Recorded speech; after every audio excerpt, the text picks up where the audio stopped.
You're listening to the Indy 500 podcast, where each week we break down a different, randomly selected album from NME Magazine's top 500 albums of all time list.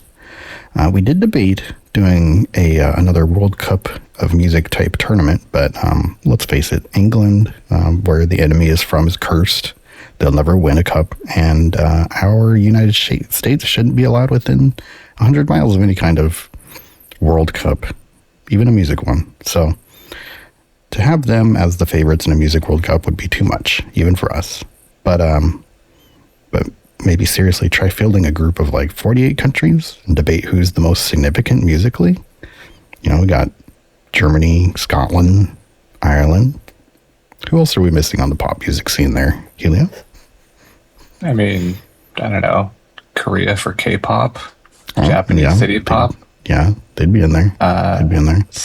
South, maybe some African countries or two. Yeah. Jamaica for Bob Marley and Latin pop.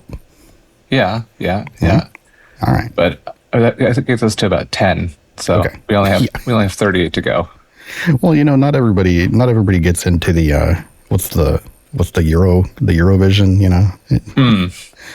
That's true too. Yeah. Maybe we'll just leave it to them. Anyways. Oh, I mean, I forgot Sweden. How could we leave out poor Sweden with all their contributions to metal? There you go. Anyways, thanks for listening. Please leave us a review, a rating, or find us on TikTok to see what we're listening to on a daily basis. Enjoy the show. And this week's episode is brought to you by Angine de Pantene. If you want your hair to look its spottiest, use the best and only shampoo and conditioner approved by Kleck & Kahn. Angine de Pantene, available now in all Hot Topics. Your Sherpa love it.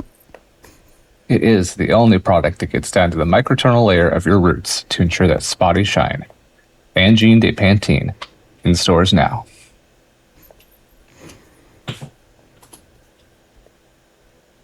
One, two. Two.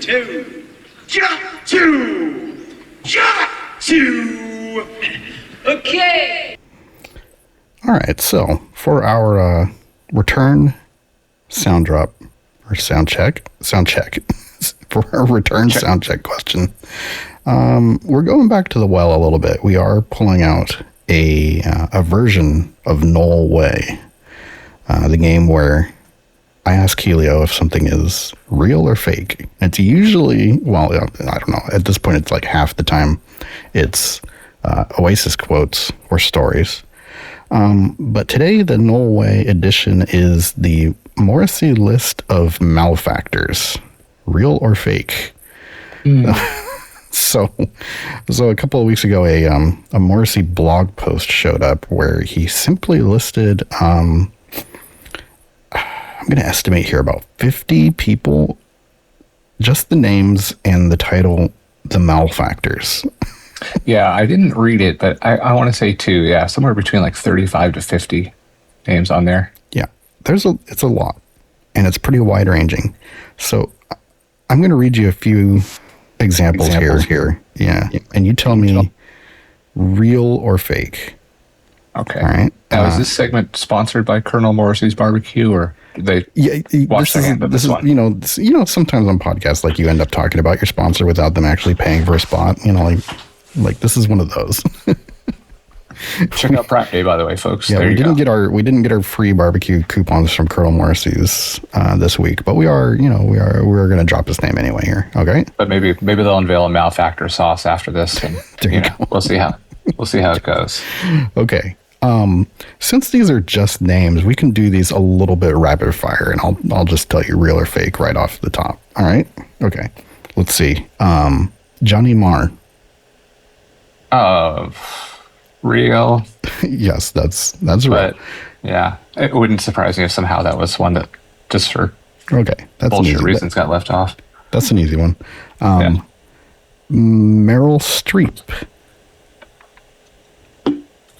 Fake.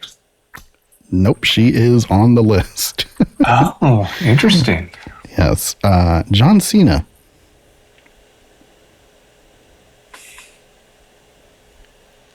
I mean, if anybody could see him, it'd be Morrissey. So I'm going to say real. It is real. John Cena is on his list. Wow. Somebody he calls old play. Not Coldplay, mind you. Old No, play. old play. Let's go real. Okay. Yes, correct. You're batting. I'm not keeping score here, but you're batting pretty good. With Riss Arton. Yes. Old play. Yeah. Dennis Leary. God, that seems like a perfect Do you think conversation they've to walk interacted? into between those two. I'm going to say fake, but You nailed it. That's one I made up.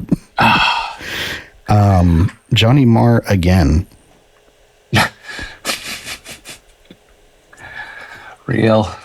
Yes. He is listed. He is listed again. I would surprise. It would surprise me if that wasn't the last time either. Okay. Well, I'm just going to give you that one because yes, he is on the list 3 times. Wow. Okay. Pro They're Tools. just all different people named Johnny Marr that he ran into. Yeah. You said Pro Tools? Yes.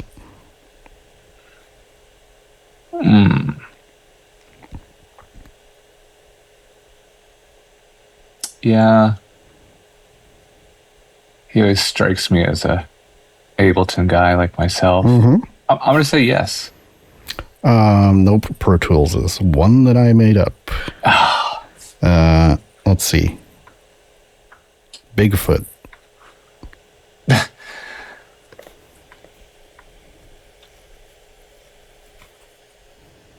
You know, if you're going to put Johnny Marr on there 3 times, I'm going to say you probably put Bigfoot on there for some unknown reason. Yes. Maybe he didn't. Maybe he didn't like Harry Anderson's. Bigfoot really is on the list. Okay, Wow. and finally to close out this edition of Noel Way, Noel Gallagher, but not Liam Gallagher.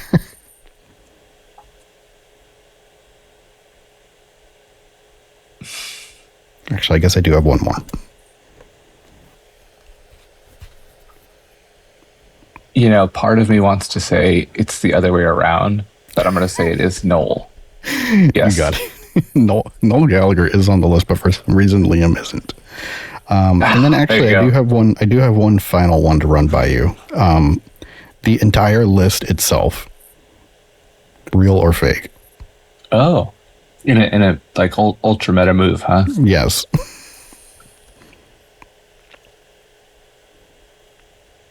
I mean, if anybody would be insane enough to put their own list of enemies on a list of enemies, it probably would be him. That way everybody's on their minimum of 2 times. Well, I think you were thinking about it too hard. He didn't do that. And in fact, he didn't do anything because the entire list itself, as I was researching, I found a story that outed it as a parody post by somebody else. So it's not good. I have to sadly inform everybody who was into that list for a second there that it was a parody account that just made it look like it's styled in the same way that Morris's actual blog is styled, but it's not real. Yeah, because it got some pretty fair press, didn't it? Yeah, it got coverage. It got real coverage. Yeah. But yeah, the account that posted it, called Moz Posting, posted a follow-up that said, "Hey everyone, you may have noticed that I've removed my most recent post. I was just contacted by Morrissey's management team, and I was asked to take the post down due to copyright infringement and impersonation." Well, I mean, so it's the plot sincerest twist. form of flattery, right? We were playing the real or fake game, so it kind of fits. But, I mean, let's be honest. I mean, yeah, Meryl Streep, she had it coming, let's be honest. Well, I hear you got a theme lined up for us. I do. You know, it takes us back. So grab your country western Yeah, it's a barbecue. little bit of a throwback episode. It's a return Mosey on episode and down. a throwback episode, all in one. Sit down by the fire, wrestle up the ponies. Here we go.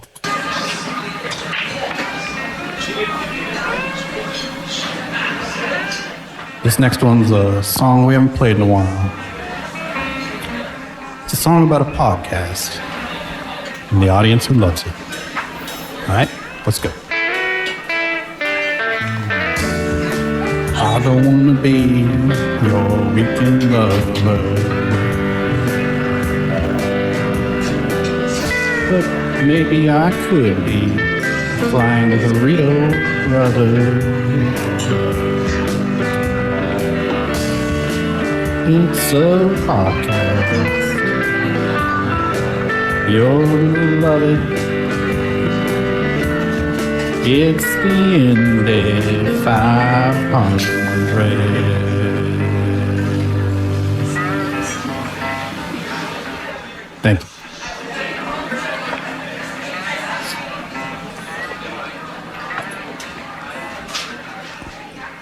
Thank you to the Grateful Dads on that beautiful theme song.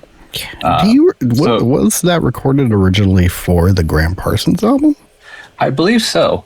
Okay. Because that's actually where I found it in the vast 500 archives last night. Was I had to find the episode, the date, and then dig through the emails around that date to locate the song. So, yeah, you Gram can search in Gmail. You could just. That's how I did. Oh, really? I searched your name. I searched Gram Parsons, and then eventually it was like the email is labeled IFP Country V2. Oh. So it's like, yeah, how am I gonna? But I found it. The most important part is I found it. And if I didn't find it, I could have always pulled up the episode and just clipped it from that. So either way, it would have ended well, no matter what. Yeah. The further I get from the recording of that one, the more I listen to it, I'm like, that may be the best thing that I've ever sat down. It's good. Original. Yeah. I listen to the lead guitar on it now, and I'm like, number one, how did I get it to sound like that? And number two, how did I play that? Yeah, no, I love it. I mean, I don't recall. I love it feels like a bar fever crowds. The bar crowds too going on it. It that just like the little touch. Yeah. Yeah. Awesome. Not to toot my own horn there, but again, the further I get from it, the less I I feel like it's not even me. It's like I'm listening to whoa. Okay. Anyways, I do stand proud to say when our grandkids are listening to these things 30 years from now and we're old and disheveled, they're gonna laugh and say, "What? You really did that? That was you?" Or perhaps 100 years from now. In the year 2000. Will anybody listen to the podcast? Beautiful. So, artist familiarity this week. Well, let's mention what we're actually doing this week. So this week we're covering the NME album number 351, which is the Byrds Sweetheart of the Rodeo, which was released on August 30th of 1968, and has actually kind of been covered on the pod before. Yeah, we do talk about it a little bit back on the Gram Parsons episode, as this is kind of like a pivotal point in his career where he was kind of, he wasn't given the reins, but he took the reins, it sounds like, on a pretty successful act and kind of steered it in a different direction. In terms of familiarity, because of that episode, I knew of the album, but obviously when I think of the Byrds, I think of, There Is a Season and Mr. Tambourine Man and, some of those songs. But now that I listen to this, and after Turn, they do have some country-ish moments of their own before Graham even shows up. Mm-hmm. But I figure we'll talk about that. Yeah, they definitely, like you said, we'll talk about it, but it just seems like they weren't necessarily opposed to the style that Graham took them in. It's just more of they needed that extra little push and handheld to go all the way. He didn't completely turn them 180 or anything. There was a willing group there. Totally. Speaking of, do you want to dip into into the artist history? Yeah, let's talk about some birds, some doves, some game hens, some little chickies. Maybe that'll be the episode title: "When Birds Cry." Ooh, I like it. Yeah. Now you're talking. All right. So I did manage to read a couple of Byrds books since the last time we met. I'll have to pull up the titles and post them in the episode guide later on. But it was super helpful in gathering some notes. But to start, there's a quote from Roger McGuinn.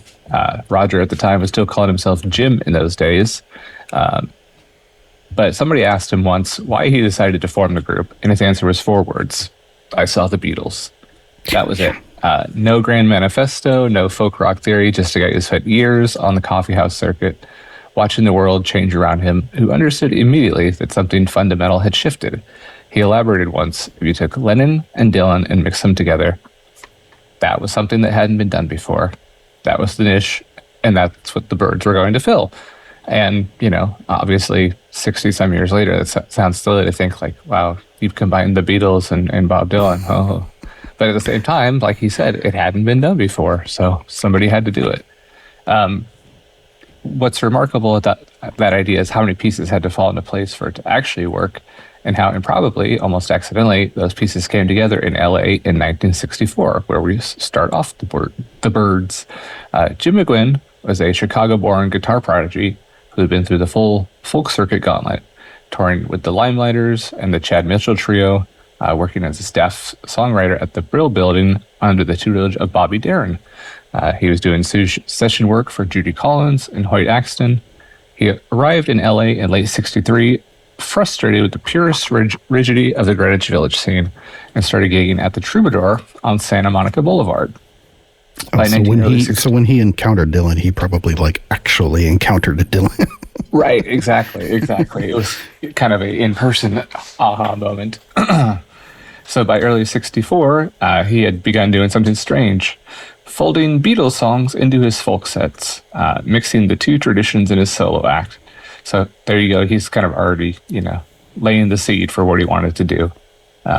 Good on him. Cover what's popular and surround it with your own stuff just to keep the eyes and ears on it.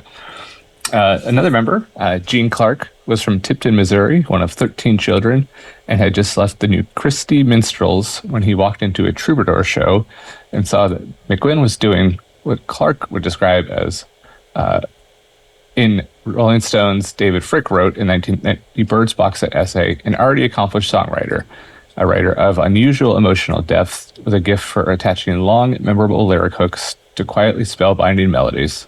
He came backstage after the show and said more or less, I get what you're doing. From that point on, they formed a duo.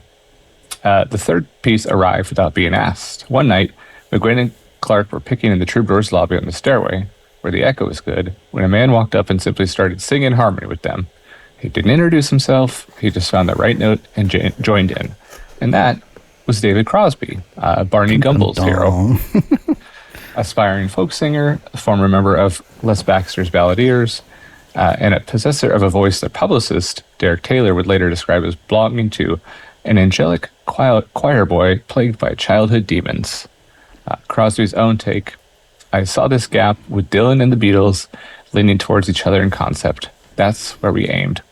So again, pretty common goal between all of them at the time, and yeah, they certainly made it work, didn't they? Lastly, then came Chris Hillman, a teenage mandolin prodigy. Not many of those going around these days, that I know of at least. Anymore. Who'd recorded with bluegrass groups, including the Scottsville Squirrel Barkers. That's a great name. That's a hell of a name, yeah. And the Hillman, he was brought in on bass, which was largely new to him at the time, but as noted in that Byrds box set liner, he would eventually develop a unique style of contrapuntal bass melody that became quietly essential to the Byrds sound. And I always laugh because, some people will often switch to bass, and I always remember. I think it was one of the members of Bell and Sebastian had to switch to bass, and they were like, well, it's not rocket science. Yeah, I mean, which is reductive because even the switching from guitar to bass, you do kind of look at it like, oh, I don't have to play chords anymore, but at the same time, it's a different beast. It's keeping rhythm and stuff like that, but I don't know. I think the funny thing is there's always the in some level you can always tell the bass player who switched from guitar to the one who started out on bass and got really good at bass, where it's kind of like you're trying to do too much. You're clearly a guitar player. Yes. Oh, you're a bass player. You know how to hold a note for more than two beats. Yeah, you're doing too much, and you're not in the pocket, quote unquote. Right. Can you play a walking bass line? Okay, yeah. Then go back to lead guitar, buddy. And then, lastly, they were joined by Michael Clark on drums. By the band's own admission, Clark was recruited largely because he had, as Frick put it, the best flaxen pudding bowl haircut west of the Rolling Stones, Brian Jones. I mean, you got to have the look, right? That's part of it. But he learned fast. Chris Hillman later described the whole assembly with characteristic bluntness. The Byrds were the wackiest 5 guys in the world to put together. We had nothing in common musically and very little common socially, except a love of pot and the Beatles. And basically, that's what made the fucking thing so meaningful. Yeah. I mean, that's kind of a preview of, we talked about it on the Gram episode a lot, and actually other episodes as well. There's a whole like Byrds extended cinematic universe because so many of these guys like join, leave, started their bands, sometimes come back. There's like hang out with the Rolling Stones. Yeah, there's like a whole world of like guys who used to be in the Byrds. I mean, we already said, hey, David Crosby. Like, and I don't know that the Byrds is the main thing that even David Crosby is known for. So, no, I mean, like clearly his Simpsons cameo is the only thing I knew him from. But yeah, I mean, like, I think that's such a funny quote though. Like, except a love of pot and the Beatles. Like, yeah, what band doesn't start off that way? Hey, you like this music? Hey, you like getting stoned? Hey, great, we're brothers now. That's awesome. Let's do this for a living. So, I mean, at least they knew it. What gave the Byrds the thing most young bands never get, time, was a name named Jim Dixon. He co-managed the group and had an arrangement with the owner of World Pacific Studios that gave him free after-hours access. He brought McGuinn, Clark, and Crosby, first calling themselves the Jet Set, into that studio to figure out who they were. They woodshedded there for months, recording demos mostly written by Gene Clark. Hillman described it to the British magazine Zigzag. We were rehearsing 8 hours a day for months and months in this old Hollywood studio, and we just developed that sound and style from nothing. Dixon's most important contribution wasn't studio access, but artistic philosophy. He hammered into them, as Hillman recalled, that the music had to have depth and content. Let's not be a Beatle copy band. Let's go a little further out and see what we can come up with. Good move. Yeah. Dixon got an unreleased Dylan track, Mr. Tambourine Man, before Dylan had put it out, and brought Dylan in to hear the band's electric interpretation. Dylan's response, as McGuinn recalled in 1965. So Bob eventually said, "They do it well," which is like a million word work of praise coming from him. So, they definitely took that as a flattering comment. The group signed to Columbia in 1964, renamed themselves the Byrds over Thanksgiving.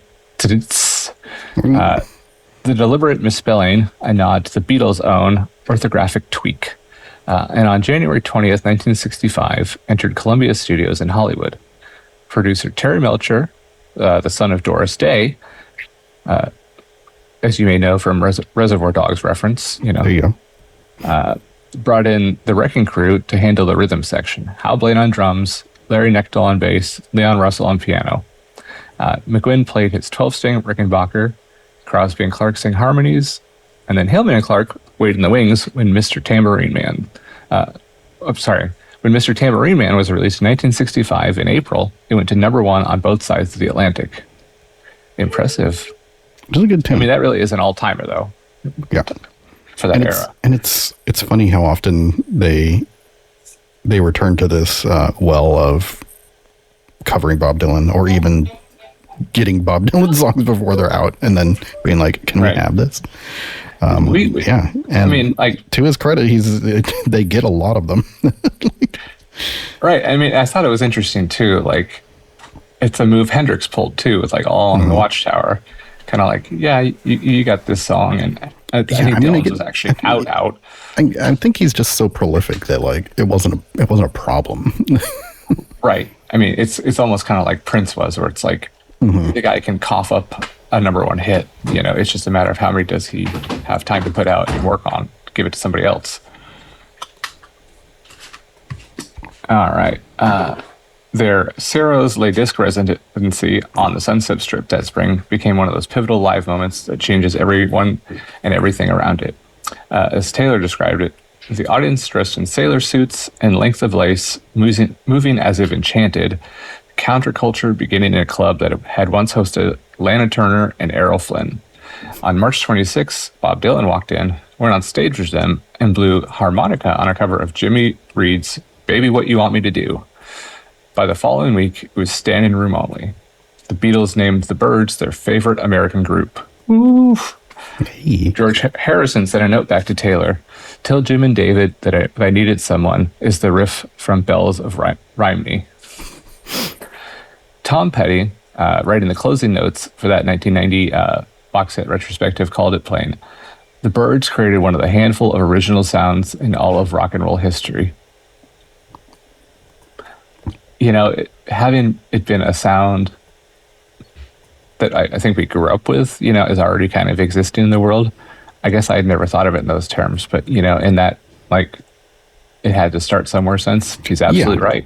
It's hard for us to know that right. The Byrds were the ones who are kind of originate at least the American flavor of, basically what we know as hippie music. Right, exactly. There you go. Yeah, I mean, when you grow up in a world that already has Hendrix and Van Halen and all these different things, it's kind of like, oh, that's always been there. Oh no, it hasn't always been there. No, somebody had to admit it. Right, exactly. Let's see. But the thing about great bands, the story of how they made their masterpiece is usually also the story of how they almost fell apart. And in between the debut album in 1965 and Sweetheart of the Rodeo in 1968, the Byrds went through more reinventions than most bands manage in a full career. Like you said, the cinematic universe is vast and endless with ins and outs, and Black Widow and Mark Ruffalo as Bruce Banner sometimes, and then you have Kang was there once, and then he got in trouble. Gene Clark, the great songwriter at the center of the original lineup, left in 1966 early on, undone by anxiety, a fear of flying, and a growing estrangement from McGuinn and Crosby. His loss was enormous, though the remaining four persisted. They made 8 Miles High, arguably the best psychedelic single ever cut, built on John Coltrane's modal jazz and Crosby's interest in Indian ragas, and then watched it get banned from radio as a drug song, which McGuinn later said blew us out of the game. David Crosby was fired. They might have wanted to rename them. It's a little on the nose. I mean, it is, but yeah, now we can laugh at it and what was. David Crosby was fired during the sessions for the notorious Byrd Brothers in 1967 after bringing in Triad, a Menage a Trois song the band refused to record. Wow, it's like his version of "I'm in Love with My Car." Exactly, except just probably grosser, and he already got him booted off the radio anyway. So, can you write one appropriate song, David? Jesus Christ. Michael Clark quit around the same time. So at this point, it was McGuinn and Hillman left to reconstitute something from what was left over. It was in this depleted, slightly desperate state they went looking for a new direction and found, drumroll please, Gram Parsons. Obviously you can refer back to that episode for a much detailed history of Mr. Parsons, and he really is a very interesting character, in the whole rock history, and given the sound that he produces in some of his music, he's very just off the wall, interesting fellow. I'll leave it at that. Gram arrived like a catalyst, dropped into a chemical reaction that was already unstable. Of course, Gram, born Cecil Connor in Winter Haven, Florida, and raised in Waycross, Georgia. He had a backstory that reads more like Southern Gothic fiction than rock biography. His father, a country singer known as Coondog Connor, committed suicide when Gram was 13. His stepfather, Robert Parsons, adopted him and gave him his last name. A year after his father's death, Gram ran away from home trying to make it as a folkie, eventually enrolling in Harvard, like most runaway kids do, in 1965, but did drop out pretty soon thereafter. By 66, Parsons... And, one detail that may explain some of the oddness in Gram's story, his mother was like the heiress of, I forget exactly what kind of, was it like it was like an orange grove like empire or something like that. Yeah, like citrus farming or something along those lines. Yeah, she was like enormously rich, and so was he. He was basically, trust fund kid gone awry type thing. Yeah. But hey, and it's kind of,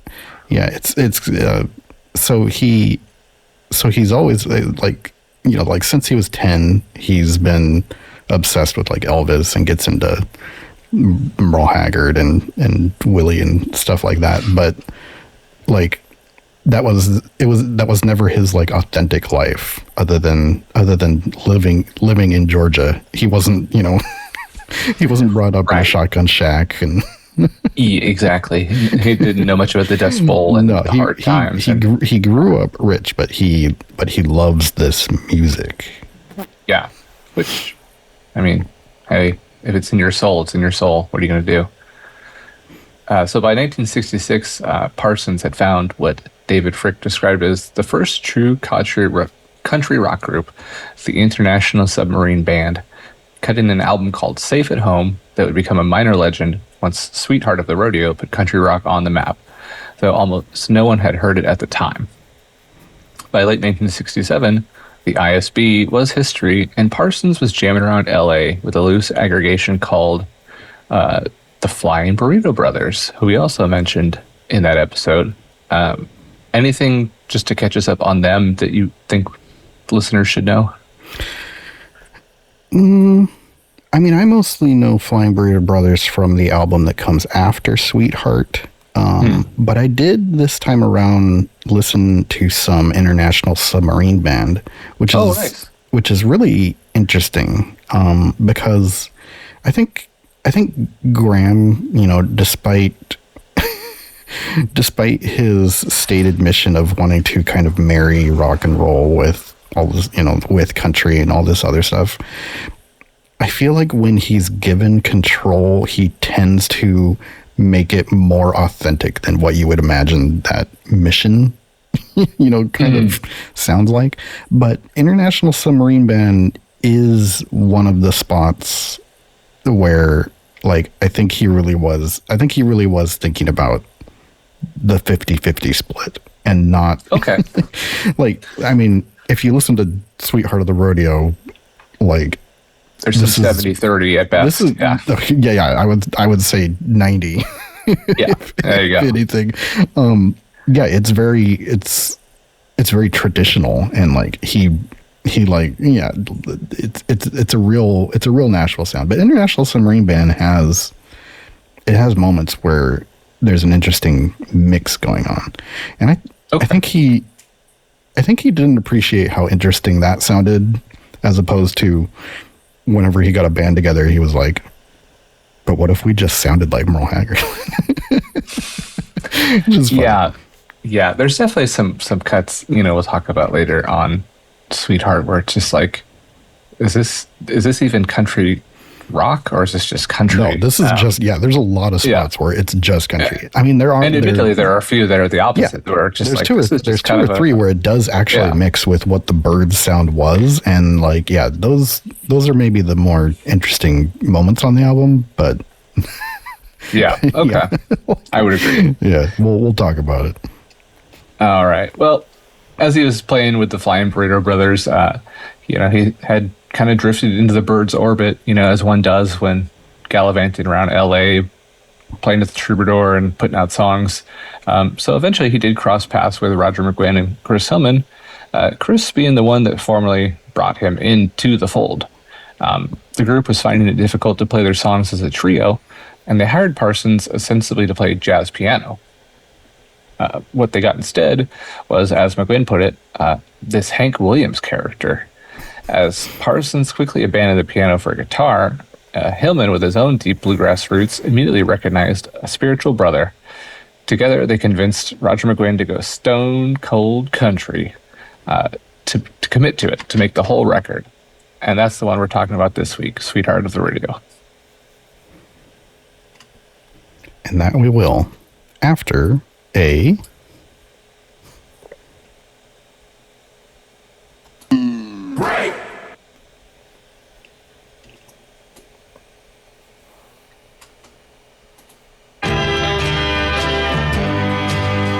South Carolina.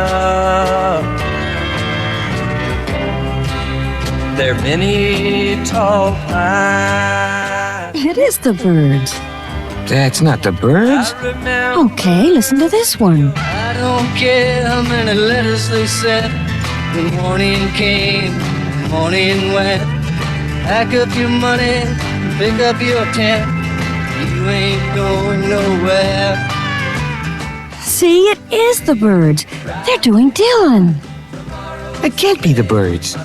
Play another tune. Well, gather around me, children, a story I will tell about pretty boy Floyd the outlaw. It's the Byrds, all right. Nah, that ain't the Byrds. For their latest Columbia album, Sweetheart of the Rodeo, the Byrds take 11 trips to the country. Why not fly with them?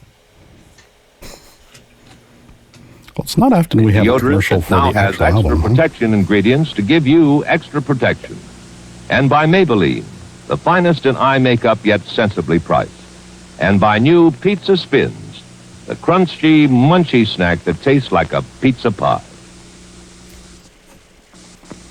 Ah, you have it. Have what? Your old secret deodorant spray. I'm collecting it. Mind? We're not giving up secrets. Not even for new extra power secret. Is this different from other deodorants? It's practically in a class by itself. Lots more protective ingredients give new secret extra power. We could use the protection, dear. New secret has lots more protective ingredients. Try some. What's that thing? You taking up scalping? My hair. I just washed it. Then what's that on your head? Prel concentrate. You might leave some for the third head in the family. I just used this much. Oh, for all that lather? Sure. Here.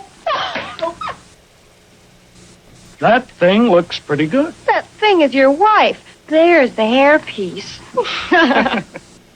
Prel Concentrate for all the heads in the family. Give your eyes beauty soft as nature's own.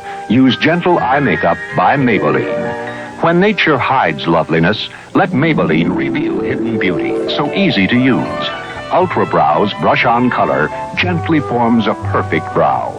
Ultra Shadow veils soft color with brush-on ease. Next, Maybelline Fluid Liner.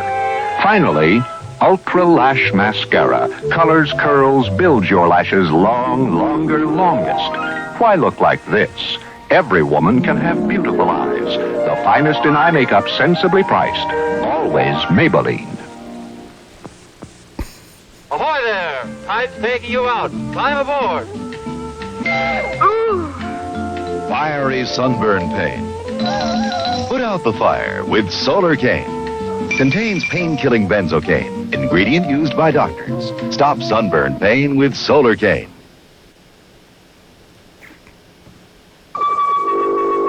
They came from another planet to conquer Earth. They had a thing that if eaten could keep Earthlings under their spell. They gave it a taste no human could resist. Pizza. They took this pizza taste and turned it into a crunchy, munchy, mouth-sized snack. You could almost taste the cheese, the peppers, even the tomatoes. They named them Pizza Spins. Can humans resist Pizza Spin? Well, okay, spoiler I alert, love that we last cannot. one. What's that? I love that last one. Yeah, it's pretty good. That's pretty. There were some questionable ones in there that maybe you can't do anymore. I really like that thing is your wife. Yeah, the Prel commercial is the one I'm thinking of there. Yeah, that's the one. All right. But Pizza Spins. We don't often get pizza spins. I'm gonna have to look up and see if that's still around. But yeah, we don't often get a commercial for the actual album. Yeah, that's kind of fun. Back in the day, yeah. And it's also maybe an omen of things to come that the actual commercial for the album is just two people being like, "That's not the Byrds, is it?" Take a flight with the Byrds. Yeah, maybe. Yeah, maybe they should have. I don't know. Like, taken a hint from their own PR team there. Like, the only way we can advertise this album is people being like, "No, seriously, this is the Byrds."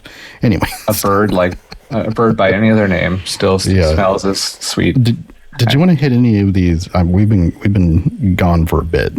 I'm sure there's a ton of news that we missed, but well, there's definitely been. Yeah, it's been a nice little hiatus of kids getting off to summer break and work stuff and everything in between the real world. So I'm sure we've definitely lapsed on some new stuff. But I was looking at last night things of note recently. Oasis has a thing coming. Is it the live album documentary? Is that did that date come and go without like an actual, like they posted a date in their like font or logo style, and it kind of came and went, and did anything happen? Were they just really excited for GTA 6 getting a pre-order? I think that's what it was. Yeah. At the end of the day, I think that's what it was. It was the same date, I think, too. Yeah, or they were just looking forward to the the Great American Fair type thing, of course. And then they realized, it's not going to really be that great. So, yeah. But speaking of festivals, I thought it was pretty cool. Olivia Rodrigo has one that she kind of put together / has her name headlining on. Kind of a modern day Lilith Fair, women singers, songwriters, musicians. Pretty cool. Yeah, Would you go? I forget what the name of that festival is, but I do remember seeing Chapel Roan, who often mentioned on the podcast, will be there. Especially season 1, yeah, absolutely. Yeah. I also see here that Justin Bieber got to announce the #1 pick at the NFL draft for his hometown of Toronto. It was the Daisy Chain Fields Music Festival. There you go. And it sold out in 30 minutes. Stevie Nicks, Sarah McLachlan was at the headline. Yeah, but a whole lineup of lovely ladies. Yeah, so for anybody who was about to get mad at us for calling it the new Lilith Fair, Sarah McLachlan is literally there. So right, exactly. But also joined by Dice Spitz, Doichi, Garbage, Olivia Rodrigo, The Breeders, Karen O. So yeah, no, a good mix of music. Line. Yeah, exactly. That's got something for everybody. Exactly. Stevie Nicks alone, that's pretty cool too. But yeah, no, I'm sorry. Just to get back to what you're saying about Mr. Bieber. Yeah, Mr. Bieber announcing the #1 pick of the NHL draft last night for his hometown Toronto Leafs. So do they do the draft the same way the NFL does, where you're like terrible, you get the #1, or is it a lottery? Or? I think lottery of terrible teams. Yeah. Okay. Like the Kraken had a chance, but they ended up 7th. So yeah, they're up there in terms of bad. Well, speaking of Kraken, if somebody was going to do that for them as the Seattle team, like who would be the person who's like, hey, they're associated with this town, and also why would Macklemore just get chosen anyway? Yeah, dude, he would, right? I mean, am I wrong on that? I feel like this is a kind of outing where I don't know that you're going to get the A-lister, right? But maybe A.5. I mean, Justin Bieber is still a pretty big deal, right? He got talked about for his set at the thing. God, right. I forget what that even was. Oh, when he did that live intimate show. The YouTube. Shut up. What fest? Well, what fest was that? It was the same one with Nine Inch Nails. Was that? Oh, it was Coachella. Okay, Coachella. Yeah, he did the Coachella thing where he just went out with his laptop and pulled up YouTube videos, YouTube karaoke's of his old songs, and was like, "I'll just do these," and everybody's like, "That was awesome." Yeah. I don't know. The first thought I had was if I was running a team, I'd pick Bill Nye or somebody like that, Okay, that does kind of fit. Yeah. Where people recognize him, and it's, oh, hey, Bill Nye's still around, yay. Yeah, I was going to say Kim Thale. I mean, he's got something to promote. That's a good one. I feel like he's due to be that guy for Seattle for a bit. I mean, I think we're going to find out this summer too, when Sonics come back. So 2-3 years from now, I don't know, do you get Pearl Jam up there to announce? 2 years from now. Pearl Jam to announce the first pick in Sonics history, just because they're such basketball fans. They'll be all over. They'll be all over that. Totally. Yeah, it's a fun one though. But there's probably other news, but that's what crossed our paths. Right. Yeah. Well, let us travel away from the accursed year of 2026 and travel back to another accursed year, 1968, August of 1968. August 30th of 1968. Not sure why I read it that way. But that's the date that the Byrds Sweetheart of the Rodeo came out. On the radio, the number one song in the USA is People Got to Be Free by the Rascals. People now, people now, people now, people now driving. I thought it might be that, but it's not. It's close though. No, it is close. All the world of us so easy to see. People everywhere just wanna be free. Listen, please, listen, that's the way it should be. Peace in the valley, people got to be free. So yeah, you may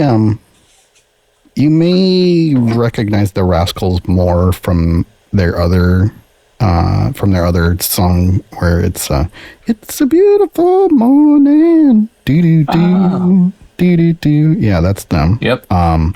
So People Got to Be Free is actually their second major hit behind a song called Groovin', which they had released the year before. So I'm not allowed to call them a one-hit wonder. They've had at least like 2.5 there. But People Got to Be Free is a pretty quintessential like late 60s hippie jam. The lyrics are calling for tolerance, love, personal freedom. Their gimmick. Some Mom Donnie band or something. Yeah. Jesus. Their gimmick is kind of mixing hippie music with funk and like R&B sounds, which you can hear there. Yeah, I like the horns in there. That's pretty good. Yeah, at the time, the song, everybody believed the song was in response to the assassination of Martin Luther King and RFK from recent.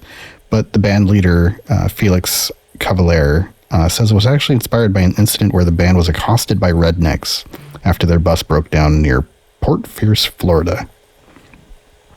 Little easy rider. I believe something like that would happen in Florida. Yeah. Florida man at it again. Yes. The number one song across the pond, where people have slightly better taste, is Do It Again by the Beach Boys.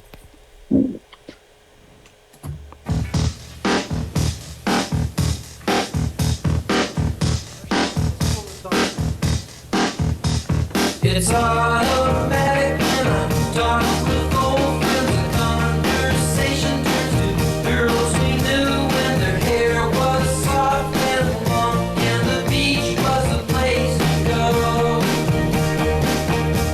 With suntan bodies and waves of sunshine, California girls in a beautiful coastline and warmed up weather. I like it. So Brian Wilson says, this song was written by Brian Wilson and Mike Love, kind of purposefully as a callback to their surf song era, which they had mostly abandoned by 1968. Yeah. Brian Wilson says that this song was perhaps the least adversarial moment between him and Mike Love in the entire band's history. Hey, the two of them, in a moment of détente, had written the bulk of this song in about 15 minutes over a piano. Mike Love claims it was at his house. Brian Wilson claims it happened at his house. But either way, it was recorded very, very shortly afterwards. Actually, just a week later, it was being pressed and distributed as a standalone single that was leading into their next album, Friends. Nice. So either way, though, even if it was a beautiful moment, they still found a way to argue about it after the fact. Yeah. There's they just figured out how to fight over something inconsequential.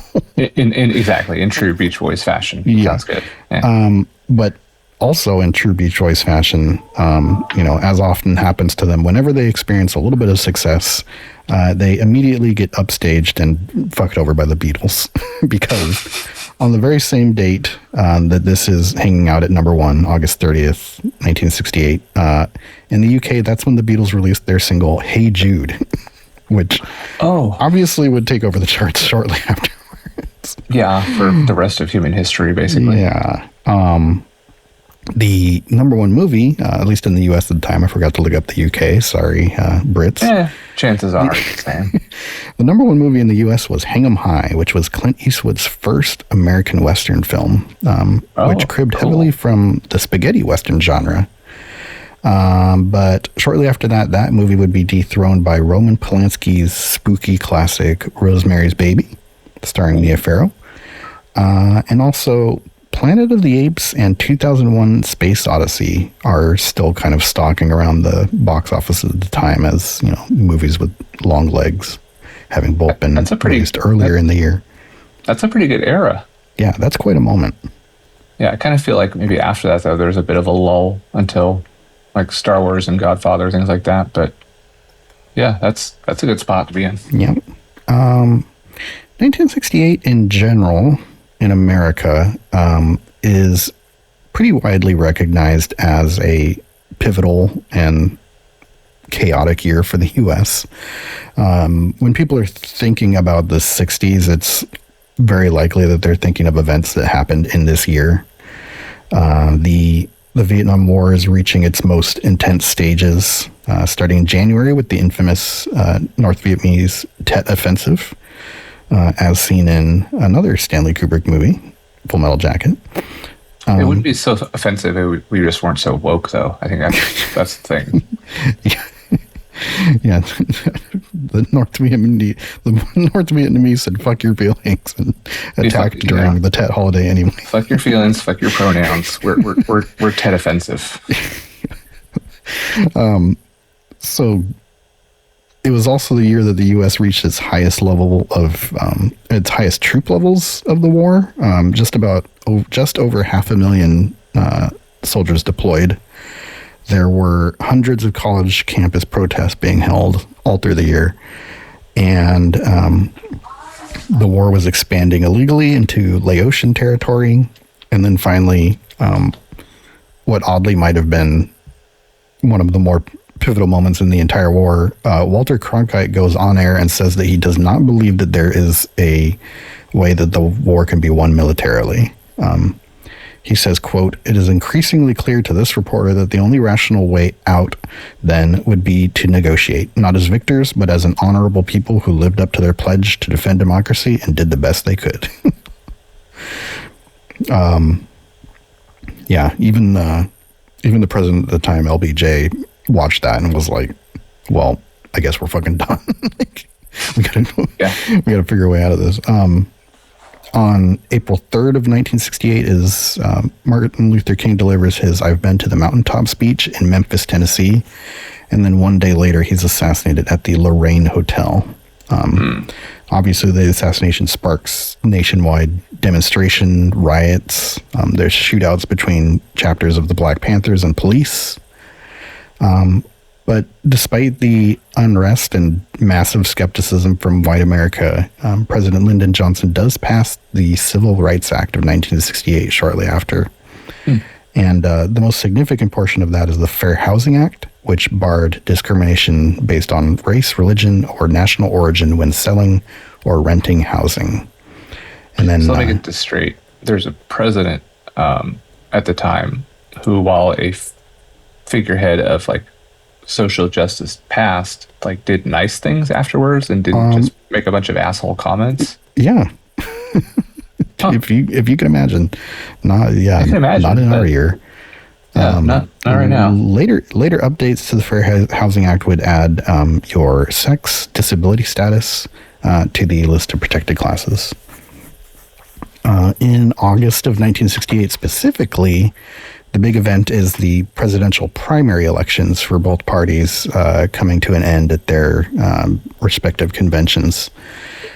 And they both end in very different fashions. Over for Republicans in the GOP, Richard Nixon wins their nomination at the National Convention. He selects Spiro Agnew as his vice presidential candidate. And his main message is promising to find an end to the Vietnam War that would, quote, include keeping the USA's honor, a distinction that apparently needs to keep us in the war for another 5 years. Meanwhile, over at the Democratic Convention in Chicago, the parties fractured an angry primary, a primary that included the assassination of one of their candidates running, Robert F. Kennedy. Came to a head with a contentious deciding process between a staunch anti-war candidate named Eugene Humphrey and LBJ's own Vice President Hubert Humphrey. If you're looking at the timing here and wondering why I think LBJ only has one term here, he had promised not to run again. And once again, in, stark contrast to recent presidents, when he said that he wasn't going to run for a second term, he actually did it. Oh, weird. Yeah, and so Hubert Humphrey does win, and the win sparks basically like giant violent clashes outside the convention between anti-war protesters and police, which doesn't really help things in the general election when Nixon is allowed to run with stories and images of that. Mm-hmm. Yeah. The violent left, Yep. Yeah. They had us down even back then. Also in August, a Marine named James Anderson Jr. is posthumously awarded the National Medal of Honor, and he is the first African-American to receive one.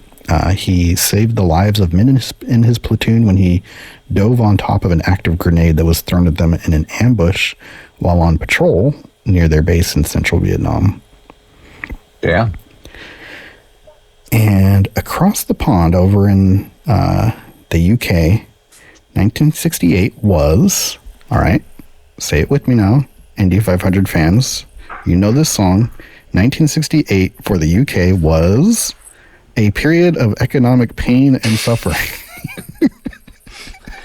We laugh because it's so back. Constant.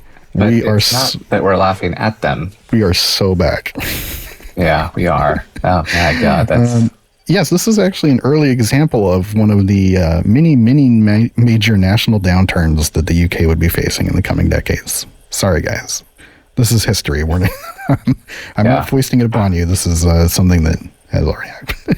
Anyways, so most of the economic pain happening right now is actually caused by Prime Minister Harold Wilson devaluing the British pound in 1967. It hobbles their economy virtually overnight. Shortly after, the National Health Service has to bring back previously abolished copay charges for prescriptions.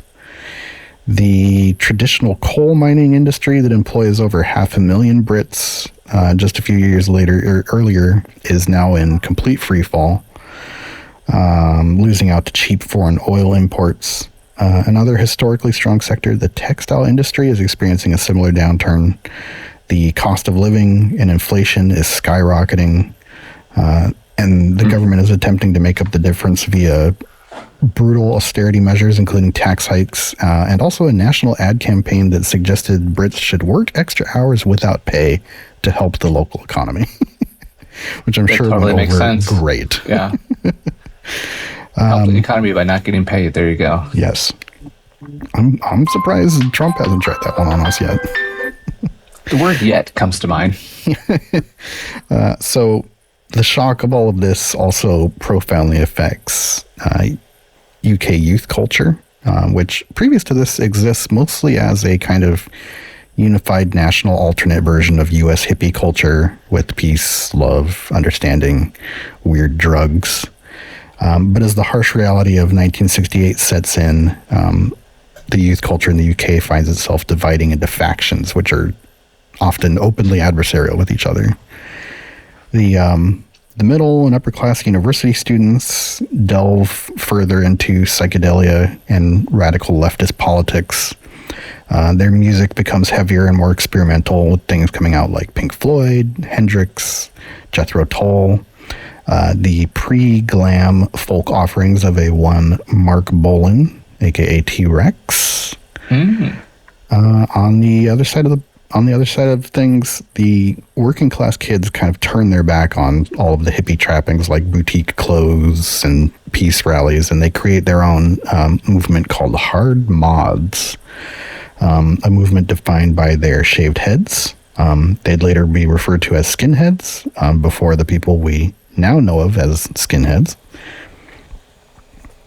Yeah, kind of a origin point of the punk rock scene. Yeah, over there. So the hard mods culture centered around like their fashion is work clothes, but they also have a love for music that's being brought into their townships by immigrants, like Jamaican ska and reggae, which we talked about with Melissa, was it? Mm-hmm. When we were talking about Massive Attack and how, kind of their origins is in, if you go back and listen to her interview, she gives an incredible history on how this immigrant music is actually the whole Bristol scene. Yeah, exactly. It's really tight. It's almost opposite of what you would expect. These there's these working class, here in the U.S., speaking, we're on a country episode here, working class communities, like, they gravitate towards like American traditional and country and things like that. But over in the UK, their poorer towns are like really folding in this immigrant music. Yeah, not to say there isn't some chap around here in Carhartts listening to Indian raga music that's been imported. Yeah, now it's, especially with opened up access and stuff, like, everybody's into everything now. But definitely go listen to that episode and interview. Go listen to all our interviews. And yeah, as you had mentioned, they're also kind of get into early examples of what we would call like proto-punk. Somebody listed the band The Deviants as one that's from that time. 1968 was also the first ever Isle of Wight festival at a place called Hell's Field, which ironically is near God's Hill. Weekend tickets cost only £1, and you got to see acts such as Jefferson Airplane, The Move, a band called Smile, which was a Brian May and Roger Taylor band that was pre-Queen, and also T-Rex, as we had just mentioned, and a bunch of others that I did not recognize. Yeah, maybe it's a year later. I think Hendrix played it. I think there was a good run where if you were a relevant rock band from the mid-'60s to mid-'70s, you played Isle of Wight. I think pretty much everybody from that era too has a live album or something around then. There's a Who album where they do the entire Tommy straight through. And that's from Isle of Wight. That's from the Fest. Yeah. I forget which year specifically, but probably 70-ish, 71. Yeah. Well, that brings us to the release of this week's album, Sweetheart of the Rodeo, August 30th, 1968. The Byrds.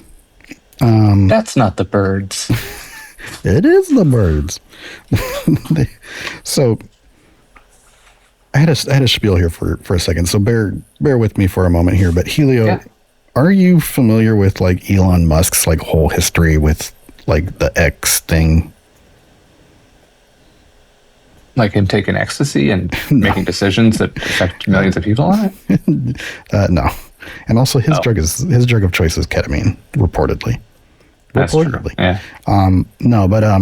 So since the late 90s, like Elon Musk, noted asshat, has been trying to make X like into his personal brand.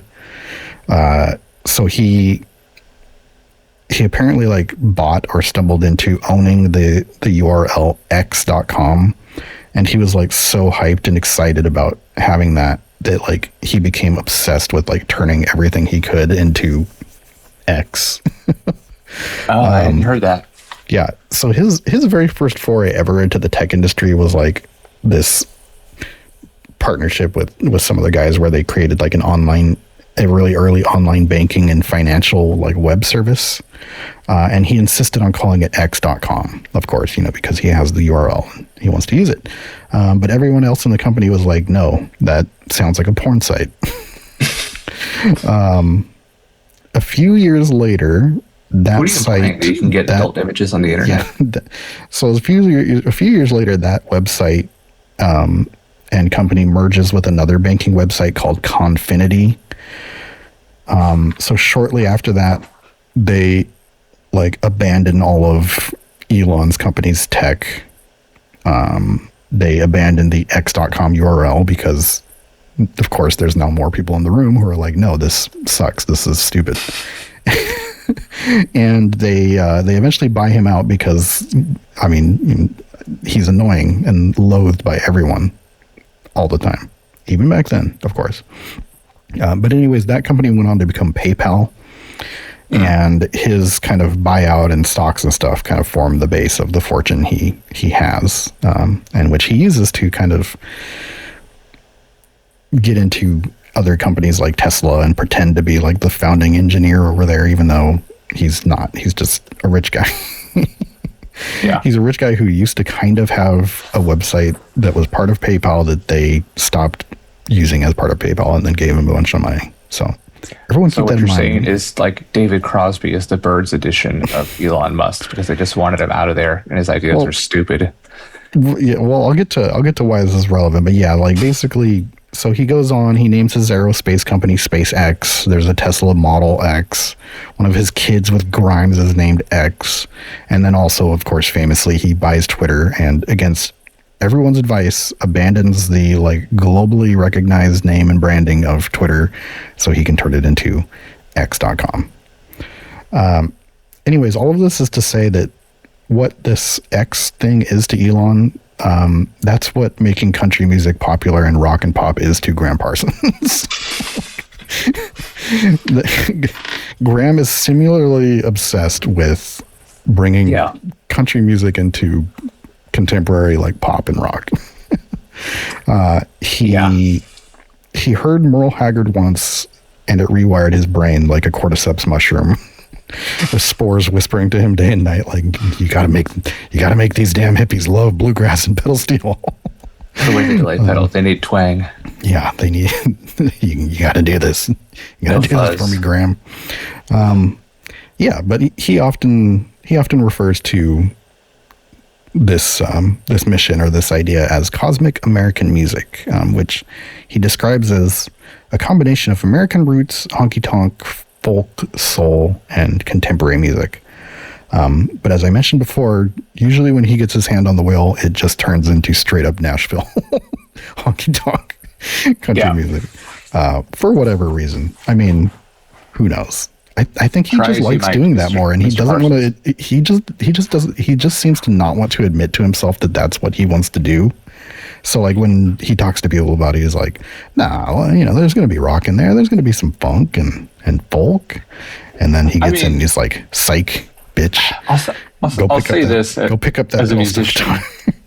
As a musician in what little form I am, like, I can't tell you how many like things I want to infuse in my sound.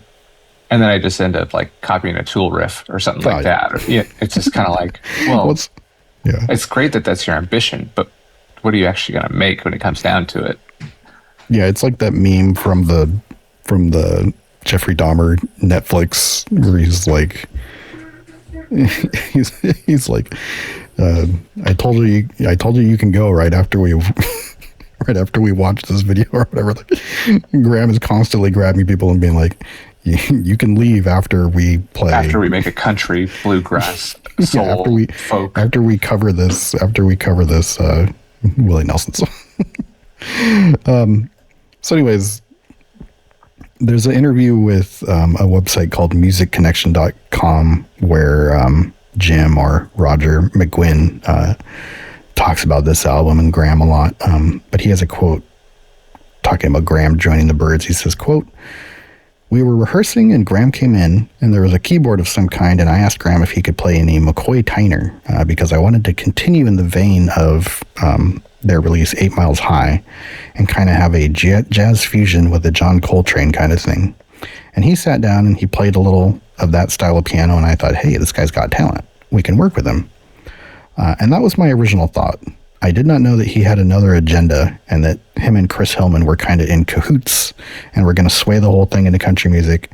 But I really liked country music, having come up in folk, and I always considered country music, especially Hank Williams, as and traditional country music, as folk music. So it wasn't alien to me. Later in the same interview, McGuinn notes an important detail for this moment in the Byrds. So only Roger McGuinn and Chris Hillman are actual signed members of the Byrds. They kind of made a pact with each other after so many people had come and gone previously that things would be easier if it was just them and everybody else in the band are hired hands. And that includes Gram Parsons. Interestingly, do you remember who else has this same arrangement going on that kind of pissed people off for a second? Does it sound familiar? It does. I know it from the look on your face. It does sound familiar, but I can. It kind of sounds like Prince, but I mean, Prince. He was a little more inclusive by Purple Rain. Yeah. God, who is it? But the people I was actually thinking of was Omar and Cedric from the Mars Volta. At some point on their CDs, I don't know if it was like the actual legal arrangement. It must have been, but so at some point on their CDs, they started printing out like the Mars Volta is just Omar and Cedric, like, and the partnership between us, like, implying that everybody else in the band is. We knew there was 10 other people contributing, but it was like that was their project, their name on it. That makes sense. Yeah. But as noted, pretty much as soon as he was hired to play piano in the Byrds, Gram wastes absolutely no time doing what he does, which is trying to make everybody else in the band play country music. And of course, the first domino to fall was Chris Hillman.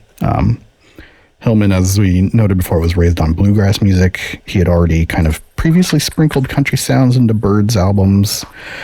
He had also invited bluegrass guitar legend and recurring IFP character Clarence White, the inventor of the B-Bender, to play on some Byrds records already, even before Gram got in there. So, it's not like it's not Gram holding everybody at gunpoint.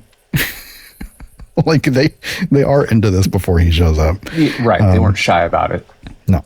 But, after a lot of long nights kind of staying up together, singing old country songs, doing drugs and whatnot. This one does. Hillman kind of accepts Parsons' pitch for American Cosmic Music.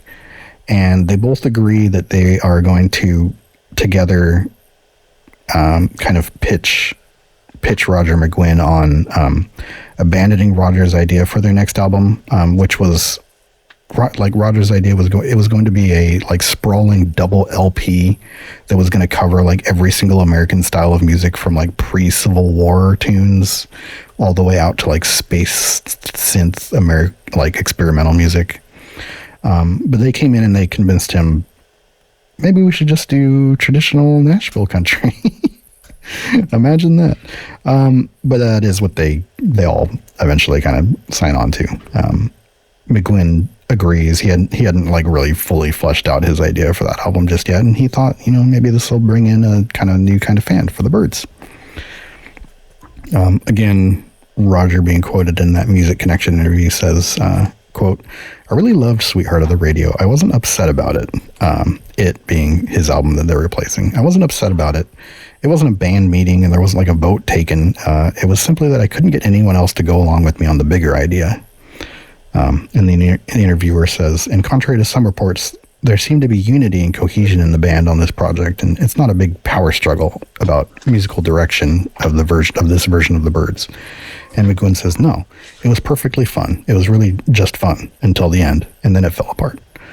So I think sometimes the kind of surface reading of this album is Gram forcing his way in, doing his thing, and like Roger not being a willing participant. But I think it falls somewhere in the middle. I don't think they were as adversarial as most people would imagine when you kind of hear the story of this album. It makes for a more interesting narrative to say they are, but yeah. But exactly. I do also think that this interview is for the Legacy edition, so it's it's not contemporary. It's a long time after.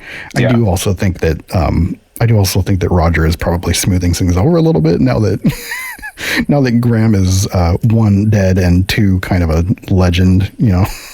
And hey, it's a landmark album. I don't think you want to. I don't think you want to be going around doing press for Sweetheart of the Radio and being like, I hate this guy. That guy was a cock. Yeah. So, one of the things that Gram convinces them to do is pick up and move the whole operation to Nashville to record this album. And the studio that they find was of pretty unimpeachable pedigree. It's called Quonset Hut Studio, also sometimes known as Bradley Studios. And it was the very first commercial studio established in the southwest portion of downtown Nashville, a neighborhood that later becomes known as Music Row. In 1962, the building gets bought out by Columbia Records.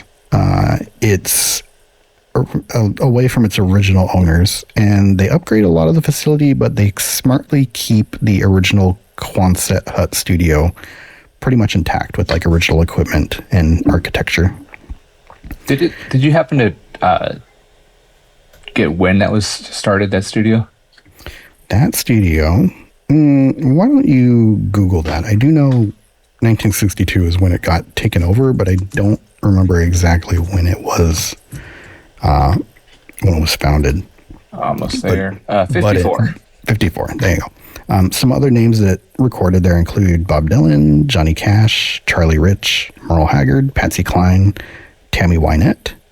Not lightweights. If you're looking to tap into the aura of a place, I mean, you could make a country album. That's that's a pretty good way to go. I think we may have told this story on the pod before, but I don't mind running through it again. This studio is also where guitar distortion and fuzz as a effect is actually born. So I'll see if I can run through this pretty fast because I think we mentioned it before. And also, if you want to hear the long version, you can check out. There's a YouTube video by a guitar pedal maker and YouTube guy named Josh Scott called "The History of Guitar Distortion," where he gives a longer version of this. But basically, in 1961, there's a recording session going on for a song called "Don't Worry" by a guy named Marty Robbins. And somewhere while recording a guitar part, this guitarist named Grady Martin is plugged into the console, and one of the transformers inside the mixing console breaks down or explodes. And when they play it back, his guitar has this kind of blown out, distorted sound. And half the people in the room, including Grady himself, think it's the worst thing they've ever heard. And half the room is kind of like, I don't know, this is kind of cool. And they kind of like how it makes... Your kids are going to love it. Yeah, exactly. They kind of like how it makes his guitar part stand out. But anyways, the pro distortion faction wins out. The single goes out with that defective sound, and it's a giant hit. People love it. People love it so much that a bunch of artists, including Nancy Sinatra in particular, come to the studio and they're asking, how did you do that? I want that sound on my guitar. And sadly, by the time that Nancy Sinatra shows up, they've fixed the console. So it doesn't do that anymore. Even though now a ton of people are coming in and being like, I want that. They want that sound. Yeah. So their solution is, after the console has already been fixed, their solution is they make their own little breakout electronics box that does the same thing, which is effectively the world's first guitar distortion pedal. I mean, it's so funny that, I mean, like, of all the ways for that to be created, but it totally makes sense, literally by accident, and then you can we fixed the problem. and you can look up and listen to "Don't Worry" by Marty Robbins on like Spotify and stuff, and hear it. It's pretty jarring. Yeah. So, by the time the Byrds arrive in Nashville, they are fully under the terrible siren song of Gram Parsons' mission to make his cosmic American music. They have bought themselves boots and cowboy hats. They begin amassing more authentic instruments to the Nashville sound. They kind of immerse themselves in the local music scene. They cut their hair as to not tried to not get clocked as British hippies who were stomping around Nashville. Right. Don't get stomped on by some rednecks. Yeah. And they start collecting up kind of a killer's row of Nashville session players, including steel pedal guitarist Lloyd Green, who I might argue is like the lead number one instrument on the whole thing. Gram loves the steel guitar. I do too. Banjoist John Hartford, and they also get back Mr. Clarence White, previously mentioned. And I'm looking at the credits too. They had J.D. Manis on there on a couple songs too, on the pedal steel. And then a couple different piano players cycle through Earl Ball and Barry Goldberg. So yeah, really just a collection of studio wonderkind there. Yeah. So here's Mike McGuinn again in that Music Connection magazine or website. I don't know if it's a magazine. Anyways, he says, quote, "We all got along great with the musicians in Nashville and stayed at this Ramada Inn, and we would play poker all day until the sessions at night and had a ball. We were country boys. We got into it. I mean, we had cowboy hats and boots. I loved it. It was a very enjoyable experience, but we were just role playing. Even Gram, he wasn't that kind of kid. He was a folky, he was a preppy, and basically Gram had got turned on by Elvis when he was 10, and that kind of changed his life, and he wanted to be a rock star, which he did eventually become. And then he got into country, and he got into Buck Owens and Waylon and Willie. And that's funny that they mentioned poker, because I'm trying to remember, wasn't it Chris Hillman who it was, or maybe it was. Wasn't it Chris Hillman who they said developed a poker addiction basically, and almost ruined the Byrds? Yep, I do recall that. I had that mixed up with the guys in Cannes who did the same thing with playing chess and nearly derailed their entire band. I guess this is just the thing with musicians. Watch out. Do not give them a little game to play.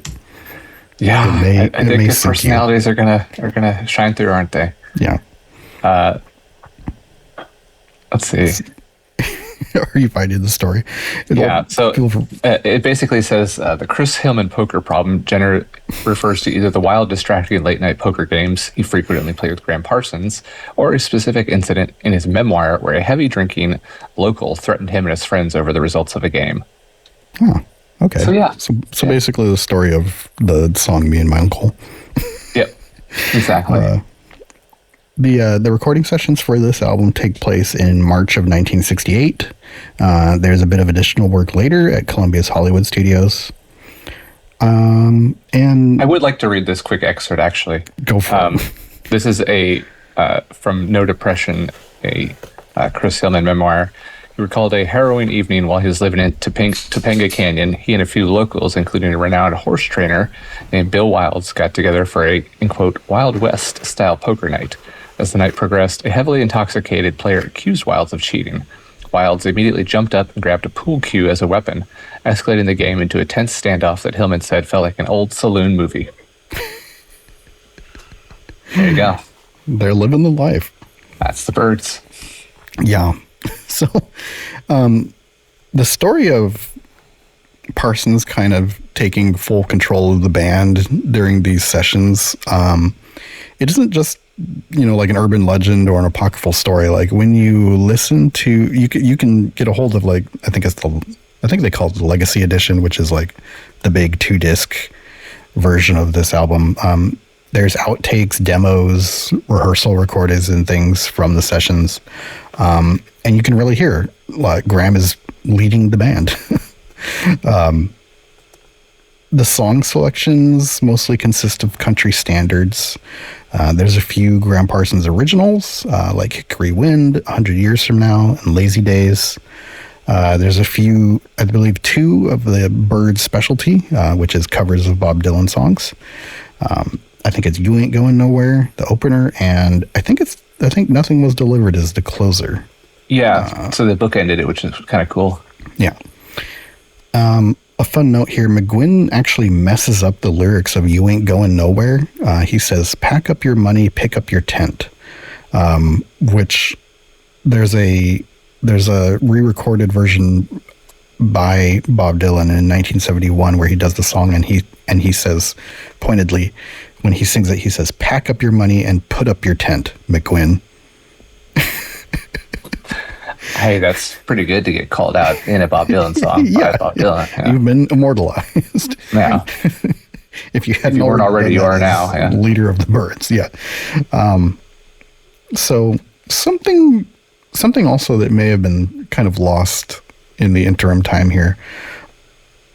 Roger McGuinn mentions that, they're basically role playing. Like they aren't, they aren't really, they aren't really country people.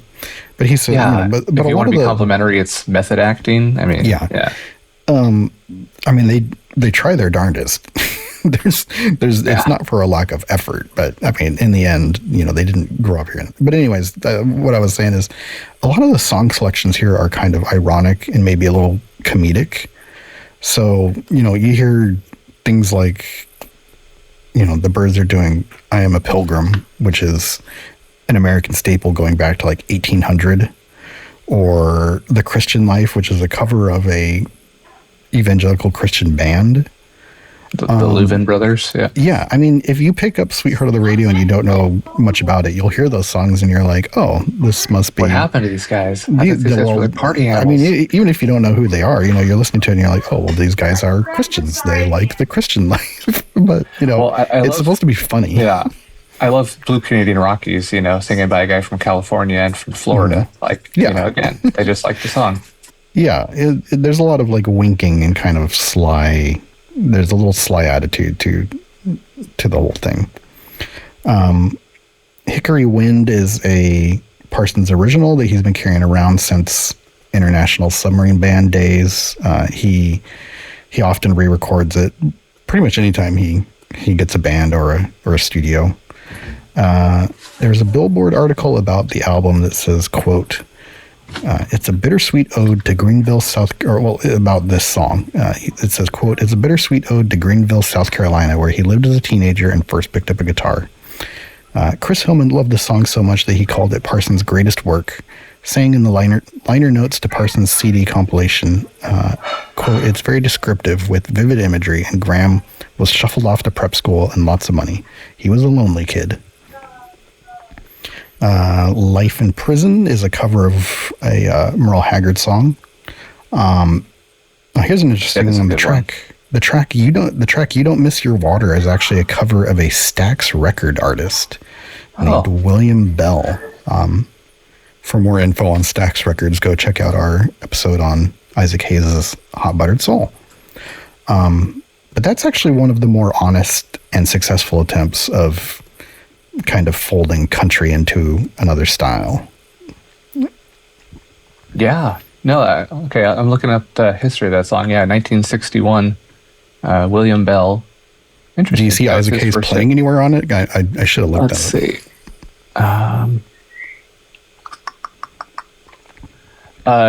We had on organ for that one was Jesse Spooky Butler, Donald Duck Dunn on bass, Howard Grimes on drums, and Marvell Thomas on piano. So okay, I do Isaac recall, on that one, but I do recall Donald Duck being one of the one of Isaac's guys too. So he might have been somewhere on there. Oh, I'm sure. Who knows? So after finishing these Nashville recording sessions, perhaps a bit high on their own supply, the Byrds booked themselves a sort of farewell to Nashville show at the actual Grand Ole Opry. It was doubling as kind of a live debut for many of the tracks they were working on, and then it would also be broadcasted as a radio show. The reception they received there is perhaps a portent of things to come. The audience is quiet and confounded. The kind of Southern conservative crowd did not care for, they didn't care how dedicated Gram and the Byrds were to making the music authentic. Just the mere vision of them and their, these are the hippy dippy turn guys, even with their haircuts, which apparently did not go far enough, were kind of confusing and disturbing to the audience. You're still the Byrds. Yeah. Roger McGuinn again being quoted in Music Connection. He says, I remember it. It was a funny night in retrospective. We were a little nervous because we were out of our league. Our hair was pretty short. It was not shoulder length anymore. I think I might have had bangs, but if you saw me in that haircut today, you would consider it a fairly conservative haircut. There are pictures of our hair in the booklet. I should have looked that up. Anyway, he goes on. So we get there, and there's this kind of cold shoulder feeling going on. We get up to do our songs. The audience is polite, but not really into it. And then Gram hijacks the whole thing. We were supposed to do a Merle song, and he took it over and wanted to sing a song for his grandma because he knew she would be listening, and it was a surprise to everybody. He said she was in the crowd, I think. Yeah. Yes. Anyway, so that's what happened, and everybody got mad at us. The Grand Ole Opry was mad for us straying from the set list that we agreed on, I guess because it was radio and they have rigid times, publishing details and licensing issues and all that to deal with. And we didn't care that much, but I thought it was very funny that Gram did that. In a Gram Parsons biography by Ben Fong Torres, the scene is described thusly. It says, the original plan for the Byrds was to perform a Merle Haggard standard in an attempt to appease the Opry crowd. Tom Glazer, who introduced the band, even mentioned the upcoming Haggard tune as a performative segue, perhaps to prime the audience a little bit. But when Parsons switched things up mid-show by playing Hickory Wind instead, the radio program's hosts grew irate in the wings. Quote, the Glazer brothers flipped out, Parsons said. They were yelling at us from off the stage and stomping up and down. So shortly after that show, the group fared no better on a planned radio interview with Nashville radio DJ Ralph Emery, who is kind of the Southern equivalent of John Peel, apparently. He spent most of their interview making fun of them, disparaging Bob Dylan, and refusing to play the record they brought, which was the single for You Ain't Going Nowhere. He eventually does play the single and then calls it terrible and calls them mediocre. Wow. A really great press outing on the radio for the Byrds. Well, and forgive me if you're going to mention it, but they were actually banned from the Opry for that stunt too. Oh, really? And they weren't invited back until 2018 when they did a 50th anniversary tour and celebration of Sweetheart of the Rodeo, McGuinn and Hillman. I'm sure that was really fun. Yeah, but I don't know. I would love to find the audio of this, and it'd be kind of cool, actually. Yeah, if it was on the radio, it might be out there. So subsequent shows that they book in Los Angeles aren't much better. Byrds fans are just as confounded with this new direction for the band. The boys were too hippie for Country Town and too country for Hippie Town. Well said. Yeah. So this series of failures kind of emboldens McGuinn to take the reins back from Parsons. He docks his pay, despite his huge influence on the album. Remember, Parsons is technically still just a hired hand, not a full member of the Byrds. He refuses Gram's request to hire a full-time pedal steel player, and he also shoots down Gram's idea to have the record titled or credited to Gram Parsons and the Byrds rather than just the Byrds. Can't blame me for trying. Shit. No, yeah, you miss 100% of the album. Poker games you don't go to late at night. You don't attempt. But yeah, the final blow to Parsons' album coup attempt actually happens in the post-production process for the album when Lee Hazelwood, who I believe actually shows up on the NME Top 500 along with Nancy Sinatra, he threatens legal action against Gram because the International Submarine Band is actually on Lee Hazelwood's label LHI. And he claims that Gram is still under contract via the International Submarine Band and can't appear on this Byrds album. So in the confusion of whether or not Gram could even, legally be on this thing, Roger McGuinn quickly re-records a bunch of Gram's lead vocals on songs. In particular, The Christian Life, You Don't Miss Your Water, and perhaps the biggest fuck you, Gram's own song 100 Years From Now. Wow. But you can go back and listen to, you can go back and listen to a lot of the original versions via the special edition albums and added tracks and stuff like that. Not shockingly, the focus of a lot of those special editions is getting Gram back on a lot of stuff and kind of spotlighting him. Rightly so. I mean, those are good versions. I mean, the songs I like. I mean, I like do both prefer versions. I'm a Gram guy. Are you? Okay. Yeah. So various sources, including Gram himself and producer on the album, Gary Usher, suggest that McGuinn may not have been entirely motivated by the legal troubles. They actually clear up pretty quickly, I would assume, via some kind of cashola exchange. And even on the official album, Gram does still feature on lead vocals for Hickory Wind, You're Still on My Mind, and Life in Prison. But the end result is the album ends up a little more balanced between him and the OG Byrds members than was originally planned.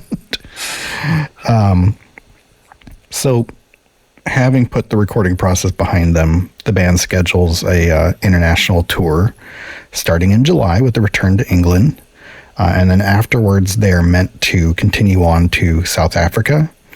But after their one date in the UK, Gram Parsons declares that he will refuse to travel with the band to South Africa out of protest for the country's racist apartheid government,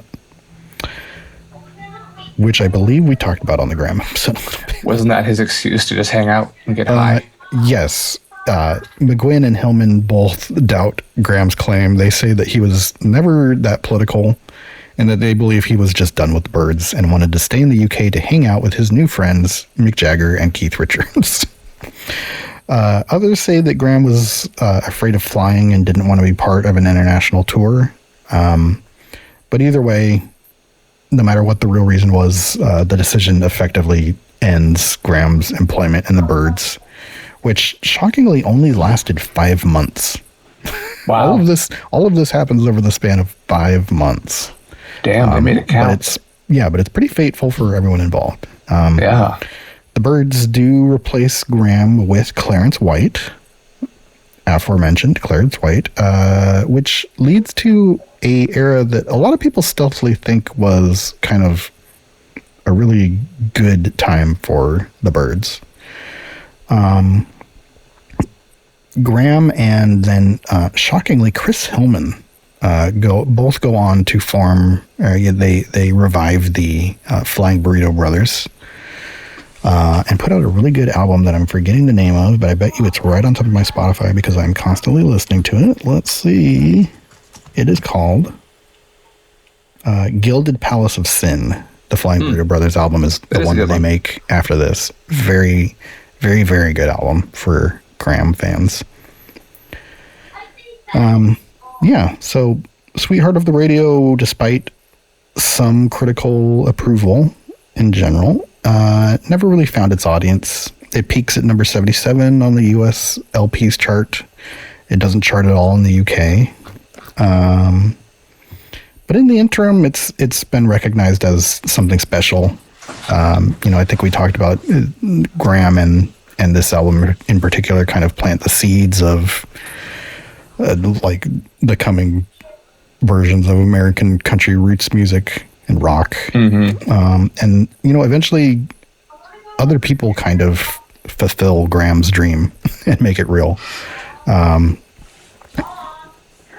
So like people somebody like had to be the first to crash and burn and do it. Yeah. But at the end of the day, like no pun intended.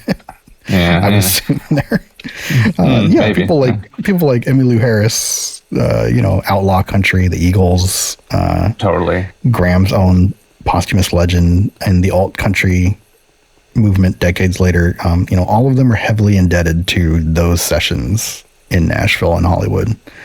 Well, and then even like famed Grinch, you know, Pitchfork Media. I think I sent you that review last night. It was a 9.7, you know, in 2003. The legacy edition of this album gets a 9.7 from Pitchfork, and a pretty glowing review. I mean, obviously with a 9.7. His history has a way of, you know, righting the ship sometimes. Yeah. I'll let a few quotes close it out. So this is the newspaper, the San Diego Troubadour, in a review of the 50th anniversary box set. Says, quote, "Whatever you call the sounds on Sweetheart of the Rodeo, there is no denying that it served as a substantial game changer for anyone who considers themselves part of the Americana movement of the last 3 decades. It certainly would have taken a far more circuitous route to arrive at Poco, Working Men's Dead, the Eagles, the Nitty Gritty Dirt Band, or countless others who added rock and roll's backbeat to the pedal steel twang and close harmonies of traditional country music. And the fact that a bunch of pot-smoking longhairs were playing music typically espoused by so-called rednecks made for a rich confluence that confounded most listeners at the time. And after an era of producing and refining the psychedelic music during 65 and 67, Sweetheart of the Rodeo was perhaps the most surreal adventure that the Byrds had ever embarked upon." And then finally, I'll let Roger McGuinn himself close it out with Music Connection. And they ask him, "How do you now view Sweetheart of the Rodeo?" And he says, "What we did was very country. If you listen to country today, it was certainly more country than anything that's on country radio. Like country radio to me is rock and roll." And he laughs. "I'm very happy with this new expanded edition." And then, yeah, as you mentioned, perhaps in a full circle moment for the album in 2018, Roger McGuinn and Chris Hillman reunite for the 50th anniversary of Sweetheart. And they go on tour, playing it and recounting stories from the album. And there's a live recording of that tour that was made available as part of Record Store Day 2024. Oh, so I don't know if it's available, but it's available. I'd have to look into that. You know, obviously we encourage folks to go back and listen to the Gram episode if they haven't heard it. But would you paraphrase briefly what became of Gram and his exciting celebration of life? Yeah, I think it's actually a pretty good. This is a pretty good dovetail with the Grievous Angel episode that we did, because I think it's right about here where we get like kind of more serious into his biography. He becomes a big influence on the Rolling Stones at the time, right there. He kind of dips in and out of his own bands, usually coming in, making a country rock thing, and then either drifting away or being kicked out because he's doing too many drugs. And then eventually he teams up with Emmylou Harris, who is more successful than most at keeping him away from drugs. And they drop his final 2 albums, GP and Grievous Angel, which are both super, super good. Grievous Angel, you know, obviously ends up on the NME top 500 list, and we have an episode about it. Yeah. And then from there, he dies in a bizarre Joshua Tree accident. Maybe not that bizarre, but... Well, and then the whole stealing of his body. Yeah, there's a wacky story involving his casket that gets retold in full on that episode. So synergistic promotion. Go listen to the Grievous Angel episode of Indie 500 podcast. We'll have it linked in the description for sure. Yeah. So I'm really curious what your personal thoughts were on this album. Has your opinion of cosmic American music gone up or down? I guess, like, speaking to the album as a whole, I think, we said it earlier. There's parts of this album that are like 90-10, this is country. And then there's parts that are maybe 60-40 and even more so leaning to the rock. I'd say for me, if it wasn't so twangy, I probably would like it even more, the country stuff. It's more of just the instrumentation, because I think the lyrics are really good. I think the song structures are really good. For whatever reason, like the mandolin banjo kind of stuff doesn't vibe for me personally. No, that's, but like this a lives in a people. You're right. This lives in a space for me. A lot of it, kind of where like the Grateful Dead is, where this is like very nice, cool, relaxing, driving around, calming music about life. Stories about life, and then it isn't like overly flamboyant in terms of like guitar solos like the Dead or anything like that, but it's just really all well played. And even like, again, I don't like the twangy stuff, but I can recognize that it's really well done. So I do like it. I think hearing about Flying Burrito Brothers again and knowing where this falls in the timeline, I think I do want to go back and listen to that again, and kind of just give that another shot. I'll probably never be a country guy, and I'm okay saying that. But like, there's some really good stuff on here. The Dylan songs are good. Yeah. I don't think I'm a country guy either, but like, it's like I don't know. I'm not guilty about it, but it lives in the realm of guilty pleasure where I'm like, this is my thing. Right. I'm probably not going to play it in the car for everybody when there's other people in there, but when it's just me or my son, who has no say in the matter. Yeah. Like you're talking about, like the Christian life, like if I took that song at face value, like, no thanks, not really. Yeah. A little cheesy, but at the same time, like knowing these guys, the context, and just how they made that song, and turned it into their own. It's really good. You Don't Miss Your Water. I really, really like that song. That's like one that, on like the no skips list part of this album, like, yeah, I'd listen to that one through every time. What else? Yeah, Victory Wind. Yeah, that's a good one. That's a really good one. I think 100 years from now, both the Gram, originals, I liked, and Life in Prison. The ones that are his originals are really interesting, very interesting writing. Totally. I think I'm looking at the ones that maybe like weren't my favorite.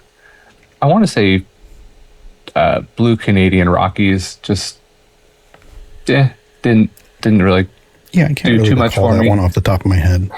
Yeah. I really enjoy the two Dylan covers because they feel that's where you feel the birdsiness of the Byrds pushing back against Graham's whole thing, and it ends up in a very cool mix. And I was really shocked to hear the International Submarine Band even have that same kind of balance. There's some really rockin' stuff on International Submarine Band. Well, and I think it's funny too, like they capitalized on that Dylan thing with the radio spot. It's the Byrds and they're doing Dylan. Yeah, like they're like, that's their thing. That's what the Byrds are. Undeniable. Yeah, like literally the first and last track are Bob Dylan, and in between are like influences of Dylan. Like Dylan loved Guthrie. All these Merle Haggard. These are people that fed into Dylan. Therefore, Dylan's feeding into the Byrds and everything. So it's kind of it's a fun take on things.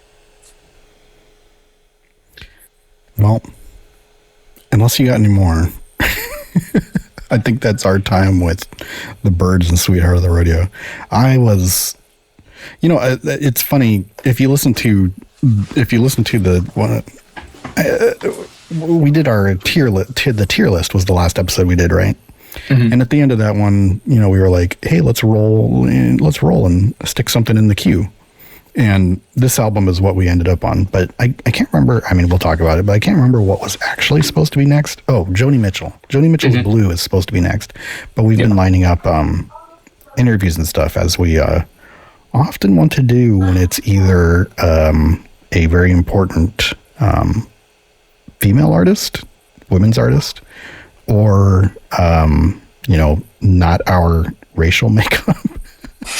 we don't want to be two white guys telling you being the only sources on what Joni Mitchell's about like that. We don't want to be the food truck charging $25 for pad thai. That doesn't sound good.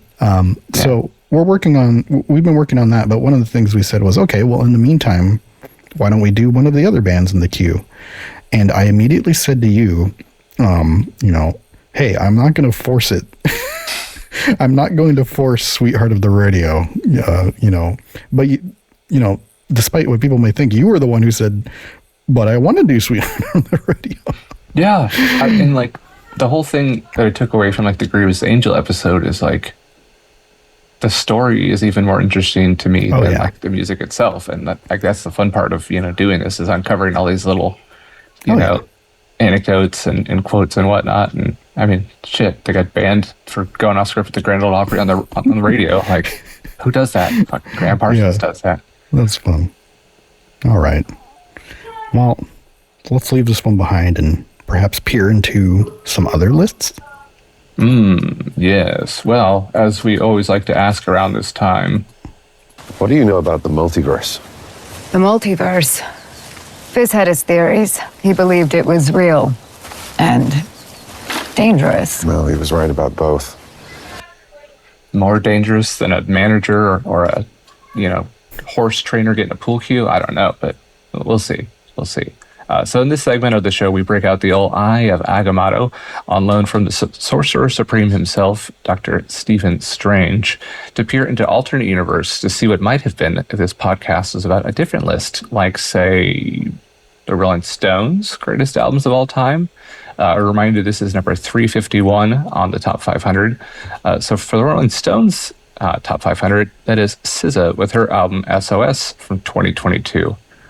She, at least for me, I know her from her work with Kendrick Lamar and touring with him and everything like that. Do you know this album very much? I don't. I didn't even know that we were supposed to say SZA instead of SZA. I'm not 100% sure that I'm right, for what it's worth. This is our dad pop culture knowledge on display here, folks. So. Okay. She's on the Super Bowl. She's on the Kendrick Lamar. Yeah, I believe she was at the Super Bowl, and she works alongside Kendrick Lamar a lot, especially on that GNX album. I really, really like the song they did together on that one called Luther. That's a big track from GNX. Love that one. Yes. So that's the extent of my SZA knowledge. Same. I mean, like, I feel bad saying that, but yes, she has an album on the Rolling Stone Top 500 all of her own. So the list, the Rolling Stone list, circa 2003, though, just to show how much music has evolved since then, was Dire Straits' Brothers in Arms. So that's the one that had Money for Nothing, Still the Swing, all the big ones. But 20-something years of pop music kind of pushed that one back a bit. On the Rolling Stone Top 500 songs, ladies and gentlemen, Miss Whitney Houston, I Want to Dance with Somebody. I want to dance with somebody. Yes. That's a good one there. Now this one, I have trouble recalling this one, but I know at the end of the day when I hear it, I'll say, oh, of course. NME Top 500 songs, Oasis, Half the World Away, off the album The Master Plan. Well, it is number 351. I didn't even know Oasis had 500 songs. Right. Man. No, this isn't top 500 Oasis songs. This is top 500 NME songs. Just in general. NME songs? Oh, okay. Yeah. Oh, well, that's a little better. yeah. Right. That's not as crazy. I was like, Jesus Christ, Oasis have 500 songs? Right. To the point, though, like you would think if it was a top 500 song, I would know it, but I don't recall this one. I'm trying to pull up the lyrics on this one to see if you can keep going, but all. Okay. So looking at the top grossing movies of all time, number 351, you mentioned Rosemary's Baby earlier. So this one... I'm just going to play this. I don't... Yeah, no problem. Okay, keep going. I'll find it. No problem. So yeah, Rosemary's Baby came up earlier, another horror icon. The Exorcist ranks number 351 on top grossing movies of all time with 430 million made worldwide. Man, kind of funny that we're now back into another horror renaissance here this year. Mm-hmm. Ooh, what you got there?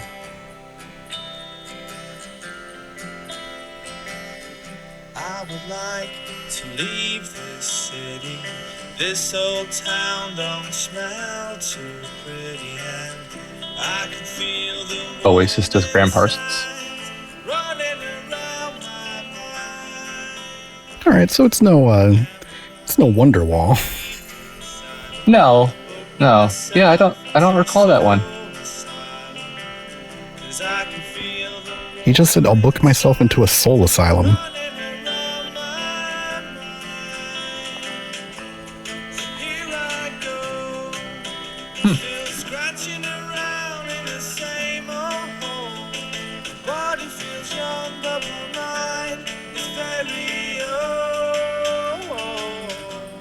Let's keep talking over this so we don't get a strike. Yeah, there you go. All right. So moving on to the IGN Top 500 mathematically derived video game rankings. I believe we were familiar with this one, Wipeout XL. Oh, I could do a whole episode on. I mean, we've already talked about Wipeout XL with Professor Ray. I have in my episode notes here. Have you ever heard of that one? Yes. Yeah, Wipeout XL is maybe my favorite game I had on PlayStation 1. That's where I really got into The Prodigy and a lot of other electronic music. Great game. Yeah, it is a good one. I was just looking for, other 351s that have occurred in pop culture, the world, whatever you want to call it, because there aren't a lot of lists that go that far. But I thought it was interesting. In 1969, the Ford 351 engine, a 351 cubic inch V8 engine that powered the original Ford Mustang and the Ford Torino, invented by Chief Engineer Bill Gay. Yes, that's his name, Bill Gay. But that's when the engine came out. It was in 1969, the Ford 351. So there's a little look at the multiverse. Is Bill Gay played by anyone in Ford v Ferrari? That's a great question. I was wondering if it was going to be a name I recognized in that movie when I was reading about that. Let's see.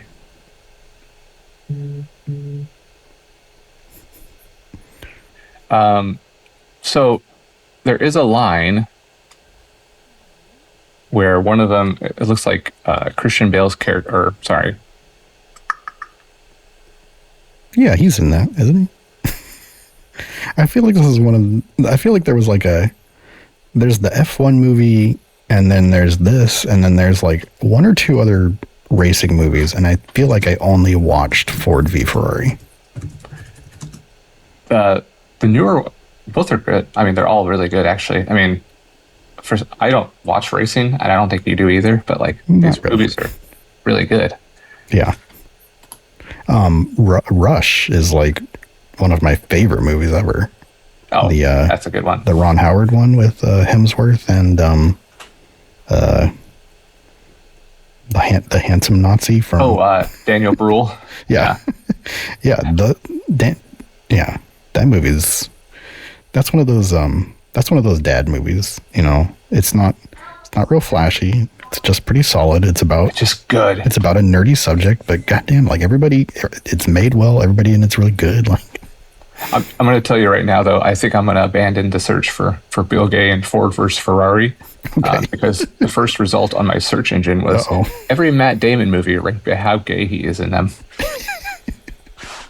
Well, if he played Bill Gay, that would be up there. But hey, I think he was playing somebody else in that, wasn't he? Yeah, he was. Carol Shelby. Yeah, Carol the guy Shelby, who they named the Shelby cars after, right? Exactly. Exactly. All right. But hey, Pride Weekend, hats off to Bill Gay. Oh yeah, there you go. It's our Pride episode. Exactly. we talked about Bill Gay. There you go. All right. Well, representation matters. Wraps up the multiverse. That wraps up the Byrds Sweetheart of the Rodeo. Well, we've been going with no breaks. We're a minute away here from 2 hours. Do you need to use the bathroom? Well, I tell you what, if we were to meet in the bathroom, I might have a little magic recipe for you. Yes, how about you meet me in the bathroom? A segment of just wonderful radio audio work here. Meet me in the bathroom, spelled MEAT. Meet me. Meet me in the bathroom. It's a segment we often have where our host Helio, who in another life is a true blue top chef to the stars often, he comes in with a recipe that we think will pair well with the album that we have this week. So what do you have for us food-wise for the Byrds Sweetheart of the Rodeo? So I do have a late addition to this. So I'm actually going to do 2 recipes for this write-up. I'll take it. But just like the Byrds, it's never too late to incorporate a little change, go a little different direction with something tried and true. So I did, I think, last year share my original recipe for fried chicken, which is like a 3-day process with the buttermilk soak and letting the flour stick on there overnight, blah, blah, blah. But recently, I went and tried to do like a different recipe based on Azel's chicken, and it is probably like the best chicken I've ever made. So I'm going to share that recipe. The nice thing is it's only a day-long process. Like you brine it day 1, and then you make the mix to bread it and dredge it the next day, and you cook it, and it's like spot on. So I'm going to do that. And then also, because, what's the Byrds Sweetheart of the Rodeo without a little Gram? I think we're going to do some s'mores brownies with the graham cracker crust in there, just because you need some grams. You need a little something sweet after that chicken. So yeah, we'll have chicken and brownies up there for you. Excellent. Yeah. Yep. I always love talking fried chicken with you and making my own little, nobody here is going to allow me 3 days to to work on fried chicken. So, so I don't even do it at home just because, we don't want the fire smell. But yeah, I've, I take some of the insights and I try and fold them into the version I do here, and it always comes out good. I need to do it again. I might be able to convince somebody to do it today. We'll see. I got to do it too this weekend. All right. So as we're wrapping up here, we're about to roll for the next episode. Yeah, let's do that. Well, while I set up here, can you read me off a few of what we have coming up? We've kind of evolved the list of what is coming up is more of a it's a corral, if you will, in rodeo terms. It's a corral of albums, and sometimes we take them in order, sometimes we don't. Absolutely. So tell me, what is in the corral right now?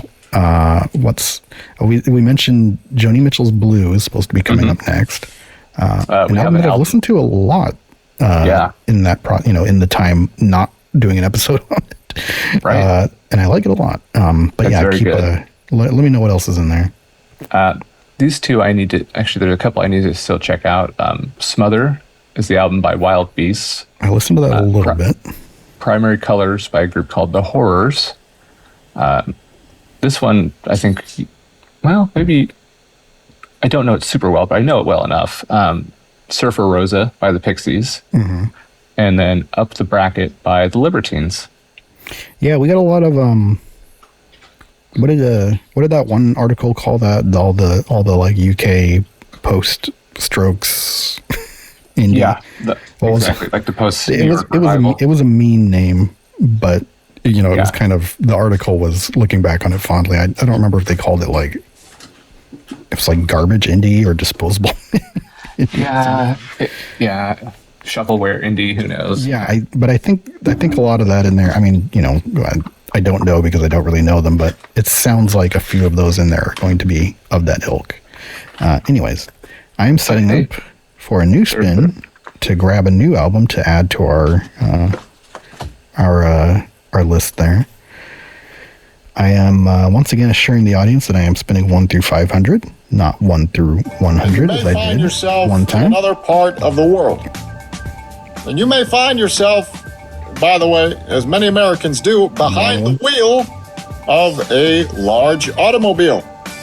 But perhaps most importantly, folks, and let me be clear, you may find yourself in a beautiful house with a beautiful wife. You got to ask yourself, how did I get here? How did I get here? Okay. Great question.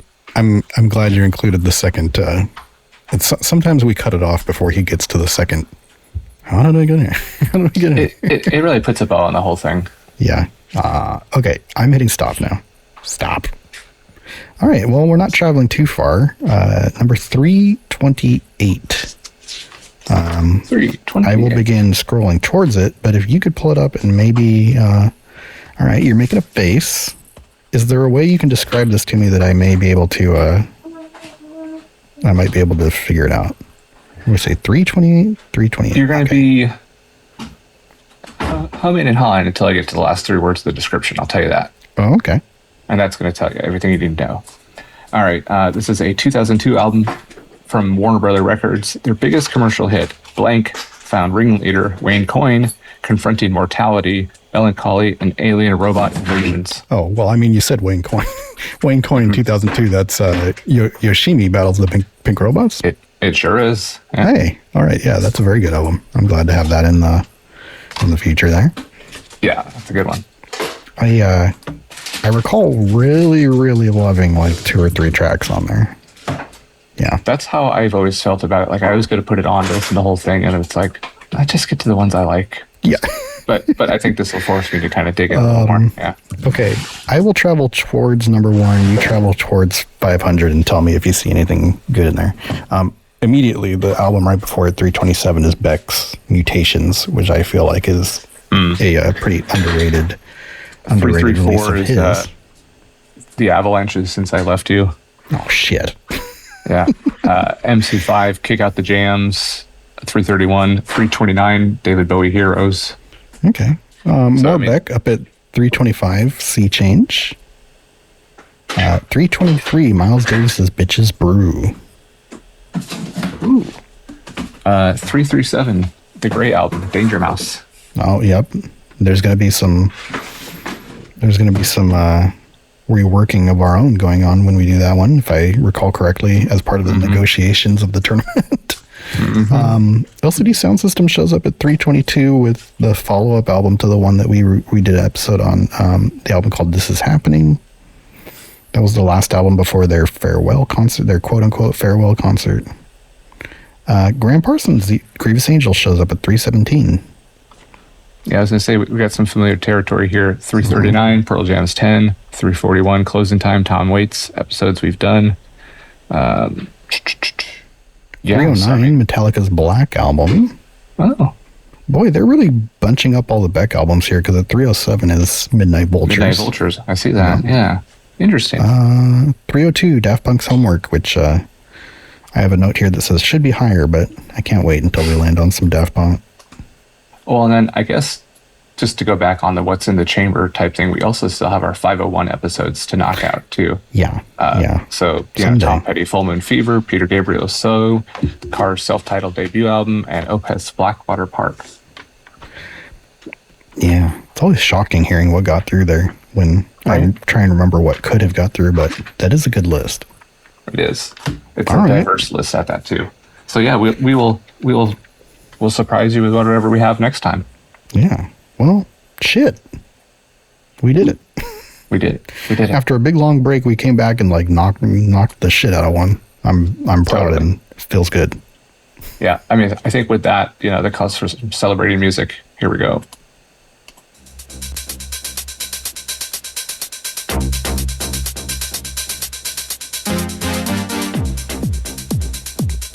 Pump Up the Jam is an anagram of Jam Up the Pump. The jam, pump it up while your feet are stumping, and the jam is pumping. Look ahead, the crowd is jumping. Pump it up a little more, get the party going on the dance floor. See, cause that's where the party's at, and you find out if you do that. And I am the Shields fuzz pedal from Fender. We're doing everything now. Introducing this up.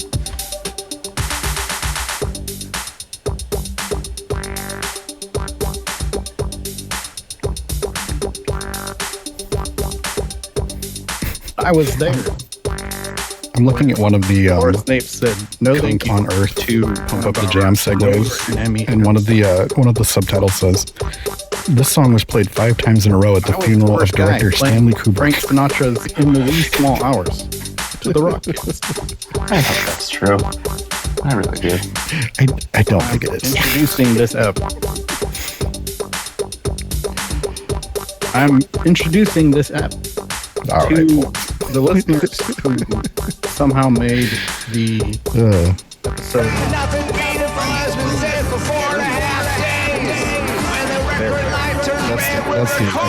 That's the outro music on it.